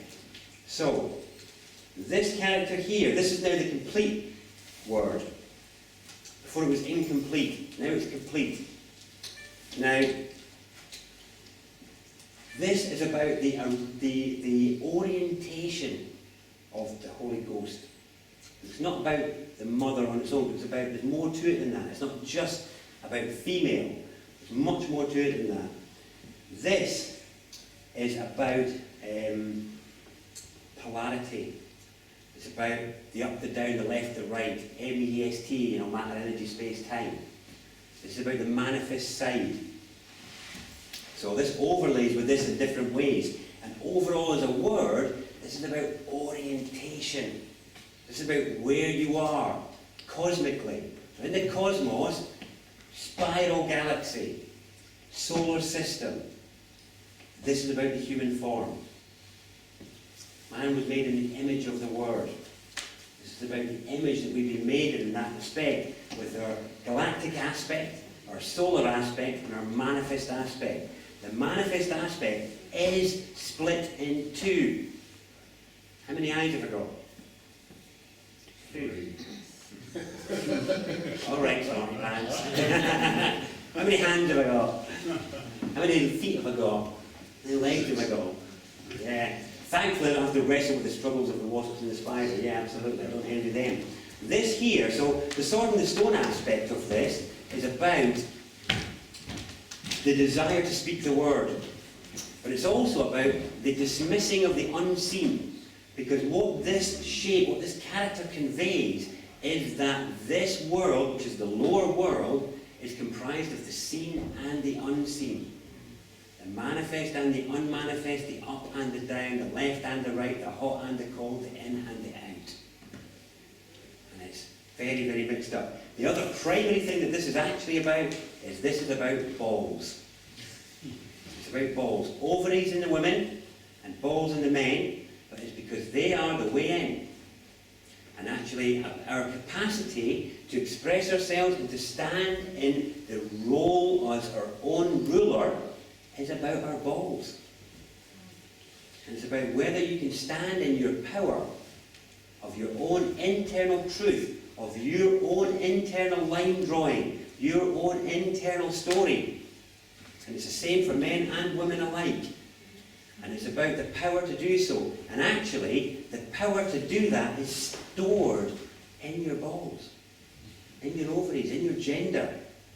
Because the gender, I mean, the human fetus, in fact, all mammalian fetuses are female first. So, you know, calling balls and thinking about it as only men is irrelevant. It's only because they're on the outside in men. When I refer to the balls, I'm talking about the primal ones that are actually available to us all. And this is the power to do that, power to stand in your truth, rests in them. And there's no, I can't describe it here other than that, because it is a feeling and an experience when we're faced with those challenges. So, for each of us, the uniqueness of our own position is your perspective. So that's the line, your line on source. There it is. Ooh, this is my perspective. Nobody can see the particular quark that you can see. Nobody can. That's your particular angle, your particular line. Thing is, though, you are the only one that can point that out to anybody. Nobody else can make that point, only you. But it's only through the energy of the balls working with the line that allow that to be expressed, which is what is rendered in this shape. Now, this shape is much more than that. Again, I mean, if you could study Goo for years, you can study this for longer. Trust me on that. It's a long time. I'm still working my way through this. But this is about being... how are we doing on time? I'm seeing very tired out. This is very mind-bending, but it's all right. I'll just do a little bit more. Yeah, okay. There's Andy in the back grinning away. Okay, so the story I want to re-describe for you for this is about what do you need to be doing? What do you need to be doing to be able to have orientation in place? Well, this is to give you orientation, so you're here. This is about being here in this challenge of now. And the challenge of the expression of your balls in terms of your particular points and what you've got to make. But this is about the resolution of the two eyes. Okay? So the resolution of the two eyes. So here we are, down in this polarity aspect, and we have two eyes. And we're actually in the part of the cosmos where we are galaxy, at the top, spiral galaxy, solar system. So if you want to talk about stargates, this is a stargate for getting here from anywhere else. And it's also the stargate for getting out to anywhere else, for those of you that are into that sort of thing. But this bit is about our splay into the left and right. We are in the resolution of the two eyes. Somebody mentioned 6 legs earlier. No, we're not in the resolution of the 6 legs and the 6 eyes. That's up to the wasps. And the spiders are in the 8 eyes and the 8 legs. We are in the resolution of the 2 eyes. I want chocolate. I think that'll make me fat. I want to live in an orderly house. I can't be bothered. I've got both of them in me. I have to resolve the conflict of the 2 eyes. I have to resolve the conflict of my confused desires, my confused will, my uncertainty in the face of the challenges that are before me. That discernment and that decision making is all you need to worry about. Don't worry about the rest. Cultivate your discernment. Cultivate what it is you are drawn to and what it is you're not, and just draw better lines. The rest is irrelevant now. We're past that time. The time is gone for a lot of that namby-pamby. The time for me, in my personal belief, the time of this sort of format and this sort of approach to learning, to me, it's passing, it's going. That window is going. I've really felt it the last sort of couple of years, that the format is dissipating in its effectiveness. People have already decided where they're at, in a way. They've already decided what they're willing to hear or not hear. The point is about drawing the line and deciding it, because for me, in terms of, I used to believe in a convergent evolution. I used to believe that. I used to believe, and I used to strive to integrate all. I used to work in my life to pull everything together, feeling that humanity was on this arc of evolution that was returning to a unified principle. I now call that an over-unity disease. Okay? I think that's over-unity. I think it's a disease. I think it's wrong. I don't think we're at that stage of evolution that the great I is returning back to one. Because it's still splitting itself. Space is still getting bigger. We're still having kids. There's still more animals happening. The great I likes splitting itself. Why do we think we're on some kind of return arc in some way? I mean, that is the esoteric teachings, is that there's an involutionary arc and the evolutionary arc, and that somehow the evolutionary arc is tied back in with a reunification principle. Is it? Because that was the big question for me in terms of big story. I used to ponder philosophically, is the great I splitting itself into all these different sheets to then return to the great I again? Or is it like one giant, massive, galactic, cosmic cell mitosis that is basically saying, oh, I'm going to go through discernment to decide, you know, to split basically, so that all the bits that feel this way can go that way and play with that, and all the bits that feel this way can go that way and play with that. That's much more now what I feel like is going on. Because I've seen nothing but more divergence rather than convergence around me, and I've found that as I start to play with the energy of that, that is part of the left and right thing. So I'm going to give you a bit on how to help resolve the conflict of the two I's before we wrap up tonight. Because, yeah, don't forget, I need to talk about the tree of life as well, so I'll get to that in a second. So, the discernment of the two I's is about what I'm going to call the two no's. Okay? So you think you've got one nose, don't you, because you've got two eyes. But you've not really, you've got, I'm going to say you've got two. Nostrils, exactly. Two nostrils. Yeah. So, the two no's I'm talking about are no and no. Okay? They're the two no's. So some of you that have done some of my other spelling work will know that the silent characters, all the silent characters are very special. Every one of them in our language.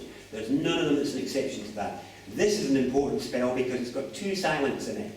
Now, all the silent characters are significant. It's a totally different event, really. But for this one, I'll just go into their relevance. So, here's an example for you. There's a sharp knife there, and my daughter's walking towards it here.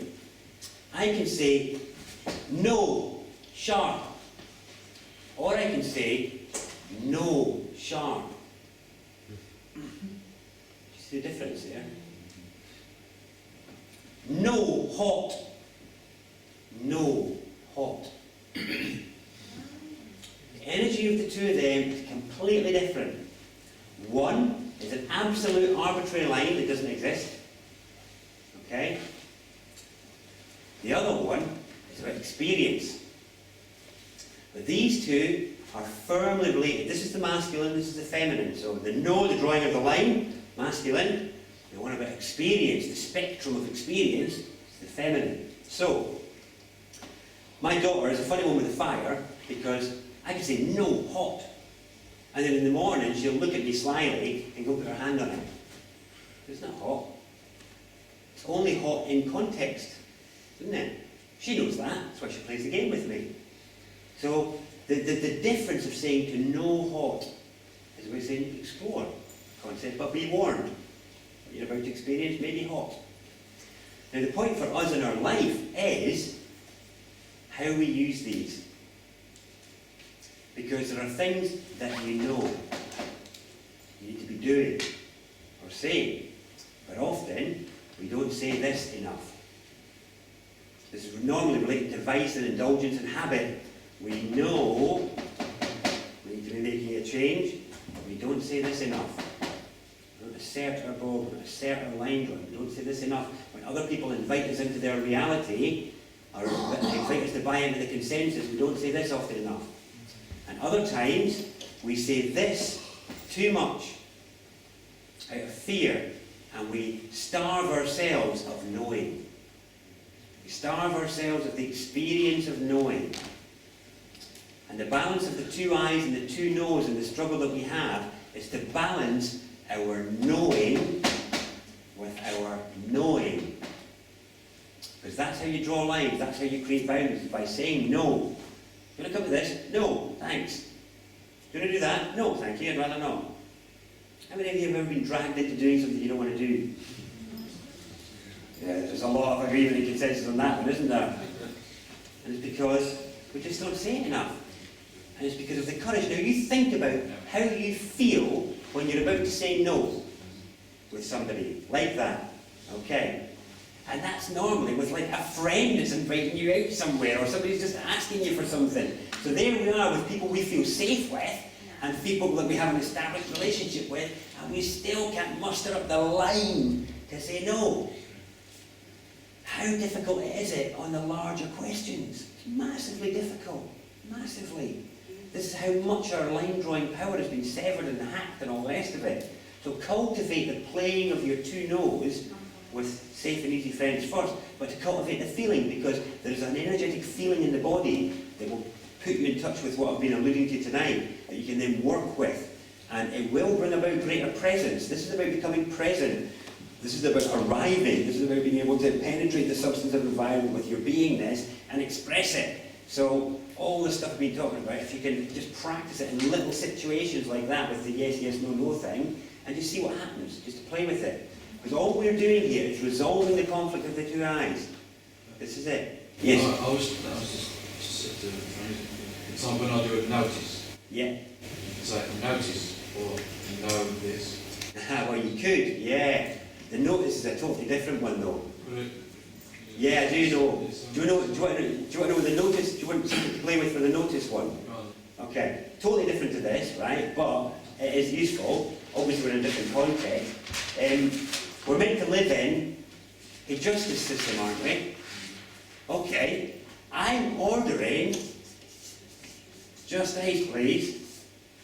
All the paperwork says on it, not ice. I'm sure I ordered just ice. I'm sure my menu said, I want just ice, please. But I'm heading up all the paperwork with not ice.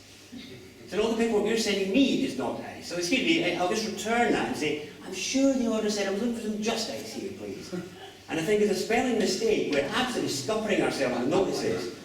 I think the law system is totally playing a game with us on this one. And so I only discovered this a few months ago, and I really want to play with it. So I don't have the chance really, because I don't really have a fixed address. So if any of you do get a chance with it, play with the just ice, not ice game. You know, excuse me, I'm sure we live in a just ice system. I specifically ordered a full array of just ice, and you appear to be giving me not ice. So can you have your not ice back, please, and give me some just ice again? That's all I'm looking for here. So just to play with it, because it is true, it's a really, really significant point that to play with. Because it's clearly there on every single document we get, not ice. I thought this was a just ice system. Yeah, anyway. So yeah, no, you could play the other one, but I prefer that other one, just ice, not ice. And it is a new one as well. But to get back to this, just to finish off, because it is late, you're all tired, I really appreciate that, and I appreciate you sticking about. The other element of this is an interaction with the story of the Tree of Life as well. Because the Tree of Life is about the respect for the sensuality and sexuality of humans that has been so bullied by culture and especially religion. One of the greatest things of the good, evil, God, devil spell was to make us all feel guilt. So the work of Alan Watts, I think it is, talks of us all as being a tube, you know, the cosmic tube, the cosmic worm. Yeah, it's really all we are. This is a good concept as well. But actually at the heart of me is voidness. There's a void I'm seeking to fill. Okay, this is where all the great I expressing itself. There's a void within me I'm seeking to fill. At first, I'm ravenous to fill it as an infant. Then I get slightly more disciplined and just do that with chocolate and biscuits and stuff, and other vice or whatever. But really, the whole church system is about making us feel guilty about the stimulation and use of our tube, of the ends of our tube. So about the things we put in or use at any of our bits in the openings of our tube, will make you feel guilty and ashamed about any of that. And the whole thing about the sexual aspect of the church and the removal of this is about the bullying of gender and sexuality into making it evil and bad and sinister. And you'll only be with one partner for life and anything else and you're going to hell. That's serious bullying, that. Whereas if you look at all the other mammal groups, every one of them, none of them behave in that way sensually. Because the thing is, we're so contact-starved because of this apartness that we put everything contact-based, usually, on the sexual spectrum. So if I come and put my hand on your leg, how long is it before one of us starts to question my motives? Or kicks it. Yeah, or kicks me, yeah. Or if I look deeply into your eyes. How long is it before somebody starts to question it? But I think this is the big thing, though, because how are we supposed to connect deeply with each other and find true trust, true solidarity and true meaning if we cannot meet our brothers and sisters here and connect and look and meet deeply? Yes, 1 minute. My brother's... I thought you were saying 1 minute, yeah. My brother's been trying to hug people for 20 seconds, and he said it's almost impossible. Yeah. Even if you tell them before you hug them. You're going to do it for 20. It's 20 seconds, because yeah. that's a necessary sort of cathartic experience, molecular level. Yeah, yeah. And most people after 10 seconds say, please stop. Yes. Yeah, you can't bear it. It's like that the Sufi heart dance that Ben Stewart was going around doing, where he got people to come stand hand to hand, put their hands on each other's hearts and just look in each other's eyes and be in that space, you know, with each other. And yet, and what, we think that we can achieve what change on the planet when we can't even look at each other for more than a few seconds, we can't even touch each other? That is not how we became top mammal, I'll tell you that for nothing. We became top mammal by huddling together when it was bloody cold, sleeping on top of each other if needs be. You know, all this sort of stuff. You look at the other mammals, look at how they behave. They roll about and loll about. They're not afraid to touch each other. Some of them are monogamous, some of them are polygamous. Nobody's judging it. Nobody's applying an overlay of framework of whose children are okay and whose are children of the devil, you know. And I mean, I look at my family, all the wounds that have occurred in life as a result of just my dad ran off with my mum's sister when I was a baby and had kids. And I see a family of wounded people as a result of a moral framework, when in actual fact I've had experiences in my life that told me that it's Gaia that decides if she wants to blend her stuff, because this is hers. I'm just an indwelling awareness. This body's hers. This gene code and gene pool and DNA belongs to her. If she wants to mix it with somebody, actually, that's her decision. If she wants to mix it. So I see children. So the message I got was that, you know, certainly it healed my family wounds within me anyway. But you know, I saw children that are my half brothers and sisters, or my cousins, and I see children who were. Who didn't have the family support they deserved. They were judged and kind of looked at in a funny way by people who they didn't know. And why? Why? Because we all decided that was weird, was it? Whereas if we look at, say, how royal families have worked with their bloodlines and gene pools over the years, that kind of thing was common. And it was all right. In fact, it strengthened the line. It strengthened the line. And this is the point of the tree of life, is that the state would like your branch of the tree of life to be like a spindly little pine, like all the pines they plant in this country. So that even if you're a bloody good idea cosmically, and your genes are bloody amazing, that your branch of the tree of life can't perhaps reach its full level of potential because of that judgment framework. Have you got enough money to pay for those kids? Have you got enough money for that? Can you afford that? You know, all this sort of stuff. Whereas in actual fact, what I've learned is that if Gaia decides that she wants a baby, then she's the one that's going to provide for it. If life decides it wants more of itself, life is the thing that provides for it. Not how much money I've got in the bank. So this spelling disease is just crippling our species in terms of our judgment of each other. This crazy and ridiculous moral framework that just leaves wounded people, people that are starved of the sensual contact they need to feel wholesome and feel valued. You know, people end up on the sidelines where they're not getting any contact, they're not getting any relationships because it's all got to pre-exist within this arbitrary moral frame, not just moral, but social framework of friend, acquaintance, colleague, family member. Oh, you didn't call me for a few months, you can't be a friend anymore. You're out of that pot and you're in the acquaintance pot. It's just all rubbish. It's just all rubbish. Whereas instead, again, look at the other mammals. They have individual connections with each other that some are strong and some are weak. And it doesn't matter. But it's about us having the courage to own the connections that make us feel strong. If you're in a connection that makes you feel strong, then own it. Own it, because your story is unique. Your story is unique. Yours is unique. I like to talk about the concept now. People talk about finding their tribes. Have you heard that concept? People looking for their tribes. I'm not looking for any tribe. I'm looking for my constellation. And I like that term because of the orientation of it. If you look at the stars, it's like an Aquarius or whatever. So I'm an Aquarian, and it's like this star here is in a relationship with that star there, and that one there, and that one there, and that one there. But, oh, you over there, don't come any closer, because that's the right space for you. And you over there, yeah, I'm in great power when you're there. But because we have all these pots, like friend, acquaintance, colleague, all the rest of it, we don't let our relationships find their correct function. And this again is about the tree of life, where in actual fact, the constellations manage to find a position of orientation and poise in relation to each other that they appear to be able to stand for eternity. They can stand for eternity floating like that, and they never cross over, they never cross pollute, they do all right.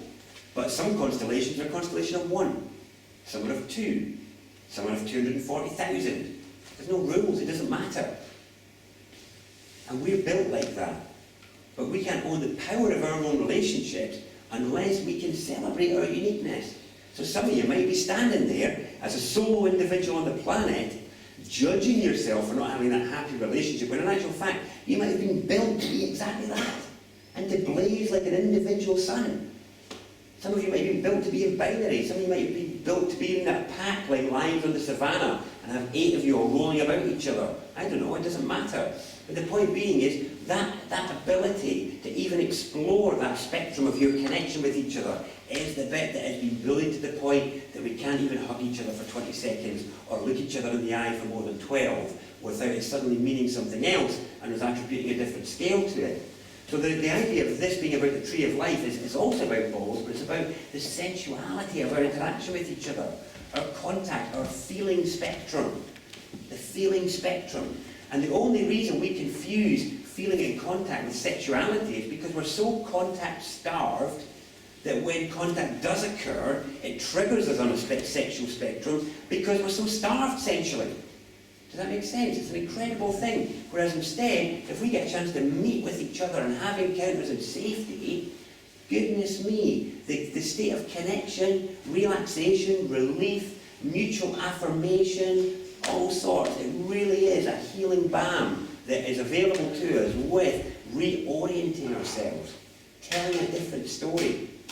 Telling a different story. So the point of this word in this 5D form is that this 5D aspect is about, this is cosmic for starters. This is cosmic, this is from the other side. This is about, actually, where am I in the entire galaxy? Oh yes, spiral galaxy over there. Oh yes, that little solar system within it there. Oh yes, oh this left-right thing. Ah, okay, yeah, that's where I'm stuck. Splayed in the quandary of the 2 eyes. A hand and a foot for each, pulling in seemingly different directions. That is what we share, is that puzzle. We share that challenge. How are you getting on with yours? Oh, I'm struggling with this one at the minute. Bloody hell, it's indulgent. It's not listening to the aspirations of this one, which want us to do a bit better and live a bit tighter. That's what I want to talk about, is the quandaries that we're facing, because that's the journey. That's the important bit. Not where you're going at 9 o'clock tomorrow morning. No, the important bit is the journey of that quandary, because that is timeless. That is, if you die, you come back again. It's still that. We're still resolving that, and it's when we resolve that we arrive and can then journey elsewhere, use the password to depart, etc., etc. That's really, how do you dismiss the whole evolution process as etc., etc.? Sorry, I didn't mean to do that there. That was really blasé, wasn't it? Yeah, just etc. But I'd just like you all to mull this symbol over. This is the first time you've all seen it, but you know, I'm going to suggest it probably won't be the last, because I'm going to do quite a bit more on this. This is only an introduction. I am going to be, hopefully spend this winter writing a book about it, so I'll finally get out there in print to get onto some of this stuff. But for now, in terms of orientation, celebrate your sensuality, whatever it is. Embrace your connections and seek to deepen them. Because for me, with all the troubles that are going on in the world, you can't stop mushroom clouds going off or lunatics running about the place. But if you can look to each other with a depth of gratitude, trust, solidarity and acceptance, then there can be some relief and indeed some peace be found even with madness unfolding around you. And that's about your internal sovereign state. And that's about being able to take it to the place where you want it to be, where you've got rich and fulfilling connections and relationships here, now, in this life, because that's what it's about, isn't it? You know, it's to have it here. We can't change the story of what some of our brothers and sisters are doing. We can't stop them getting into their planes. We can't stop them making their bombs at the minute or whatever. But if we can arrive at our internal authority, then we might be able to do something about it. But for now, for most of us, the journey is simply arrive. Get here first. You know, stretch out, get warmed up, all of that, get a grip. You know, stabilise all these aspects. But for goodness sake, value yourself and ensure that you're getting your needs met to feel strong, valued, satisfied, all of these things, because then you can meet the challenges out there with a warm smile. And that's certainly what I would like to see in all of you more than anything else, because I said it in the last talk and I'll say it again, just to finish off, and that is that if there's only now, which there is, there's no past, there's no future, this now is made up of all the material that was in the now that just went. So if you want to ask, what is the story of our species? And you took a snapshot of every human face on the planet now, Now, what is the story being told? And is it worthy of us? I don't think it is. I think there's too many faces frowning and in consternation and horror and terror as a result of nonsense. And certainly, what I'm interested in is changing that snapshot. So there's a lot more warm and contented and grateful smiles there, because, like I say, we can't change the overall whole, but if we can at least make ours a warm, glowing, welcoming, humane smile, then that is us doing our bit. That is it. And then from there, things cascade. So anyway, 5-dimensional word. For those of you that have never got goo before, goo is an amazing word, spell to play with. Please do use it. That is the speakable version of this. This is unspeakable. It should remain so. It is a map rather than anything else. And yeah, there's more to come on understanding all of this. I got here late. The Black Magician's almost succeeded, but it's all right.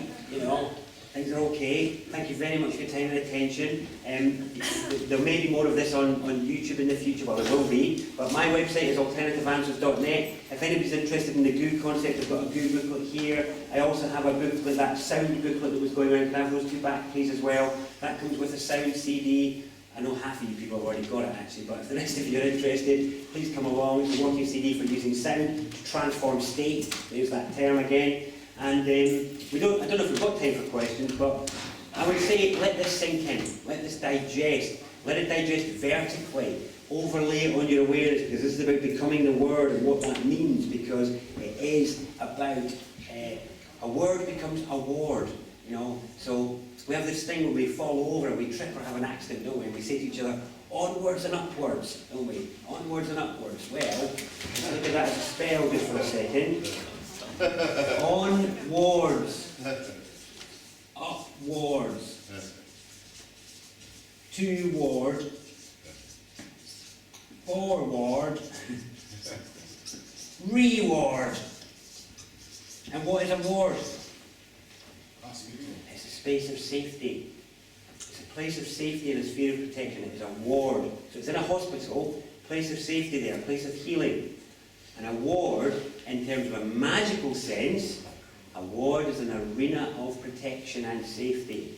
Onwards and upwards, folks. Where are your wards? What are they doing? Some of the old magics have fallen by the wayside and made us vulnerable and prey to other forces, other creatures of the void.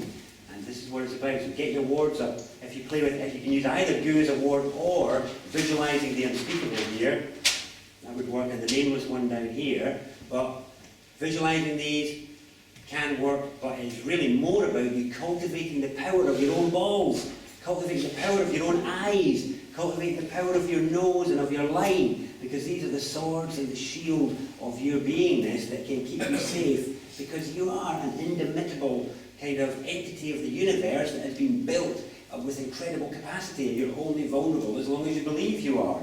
And as long as you believe it, we're like the porous rock, like the sandstone, that the waves can wash down to powder. But if you can sort this out and pull yourself together and compose yourself, there's a musical term, compose yourself, then you're like a granite rock that can survive whatever waves and oceans come over you. Thank you very much.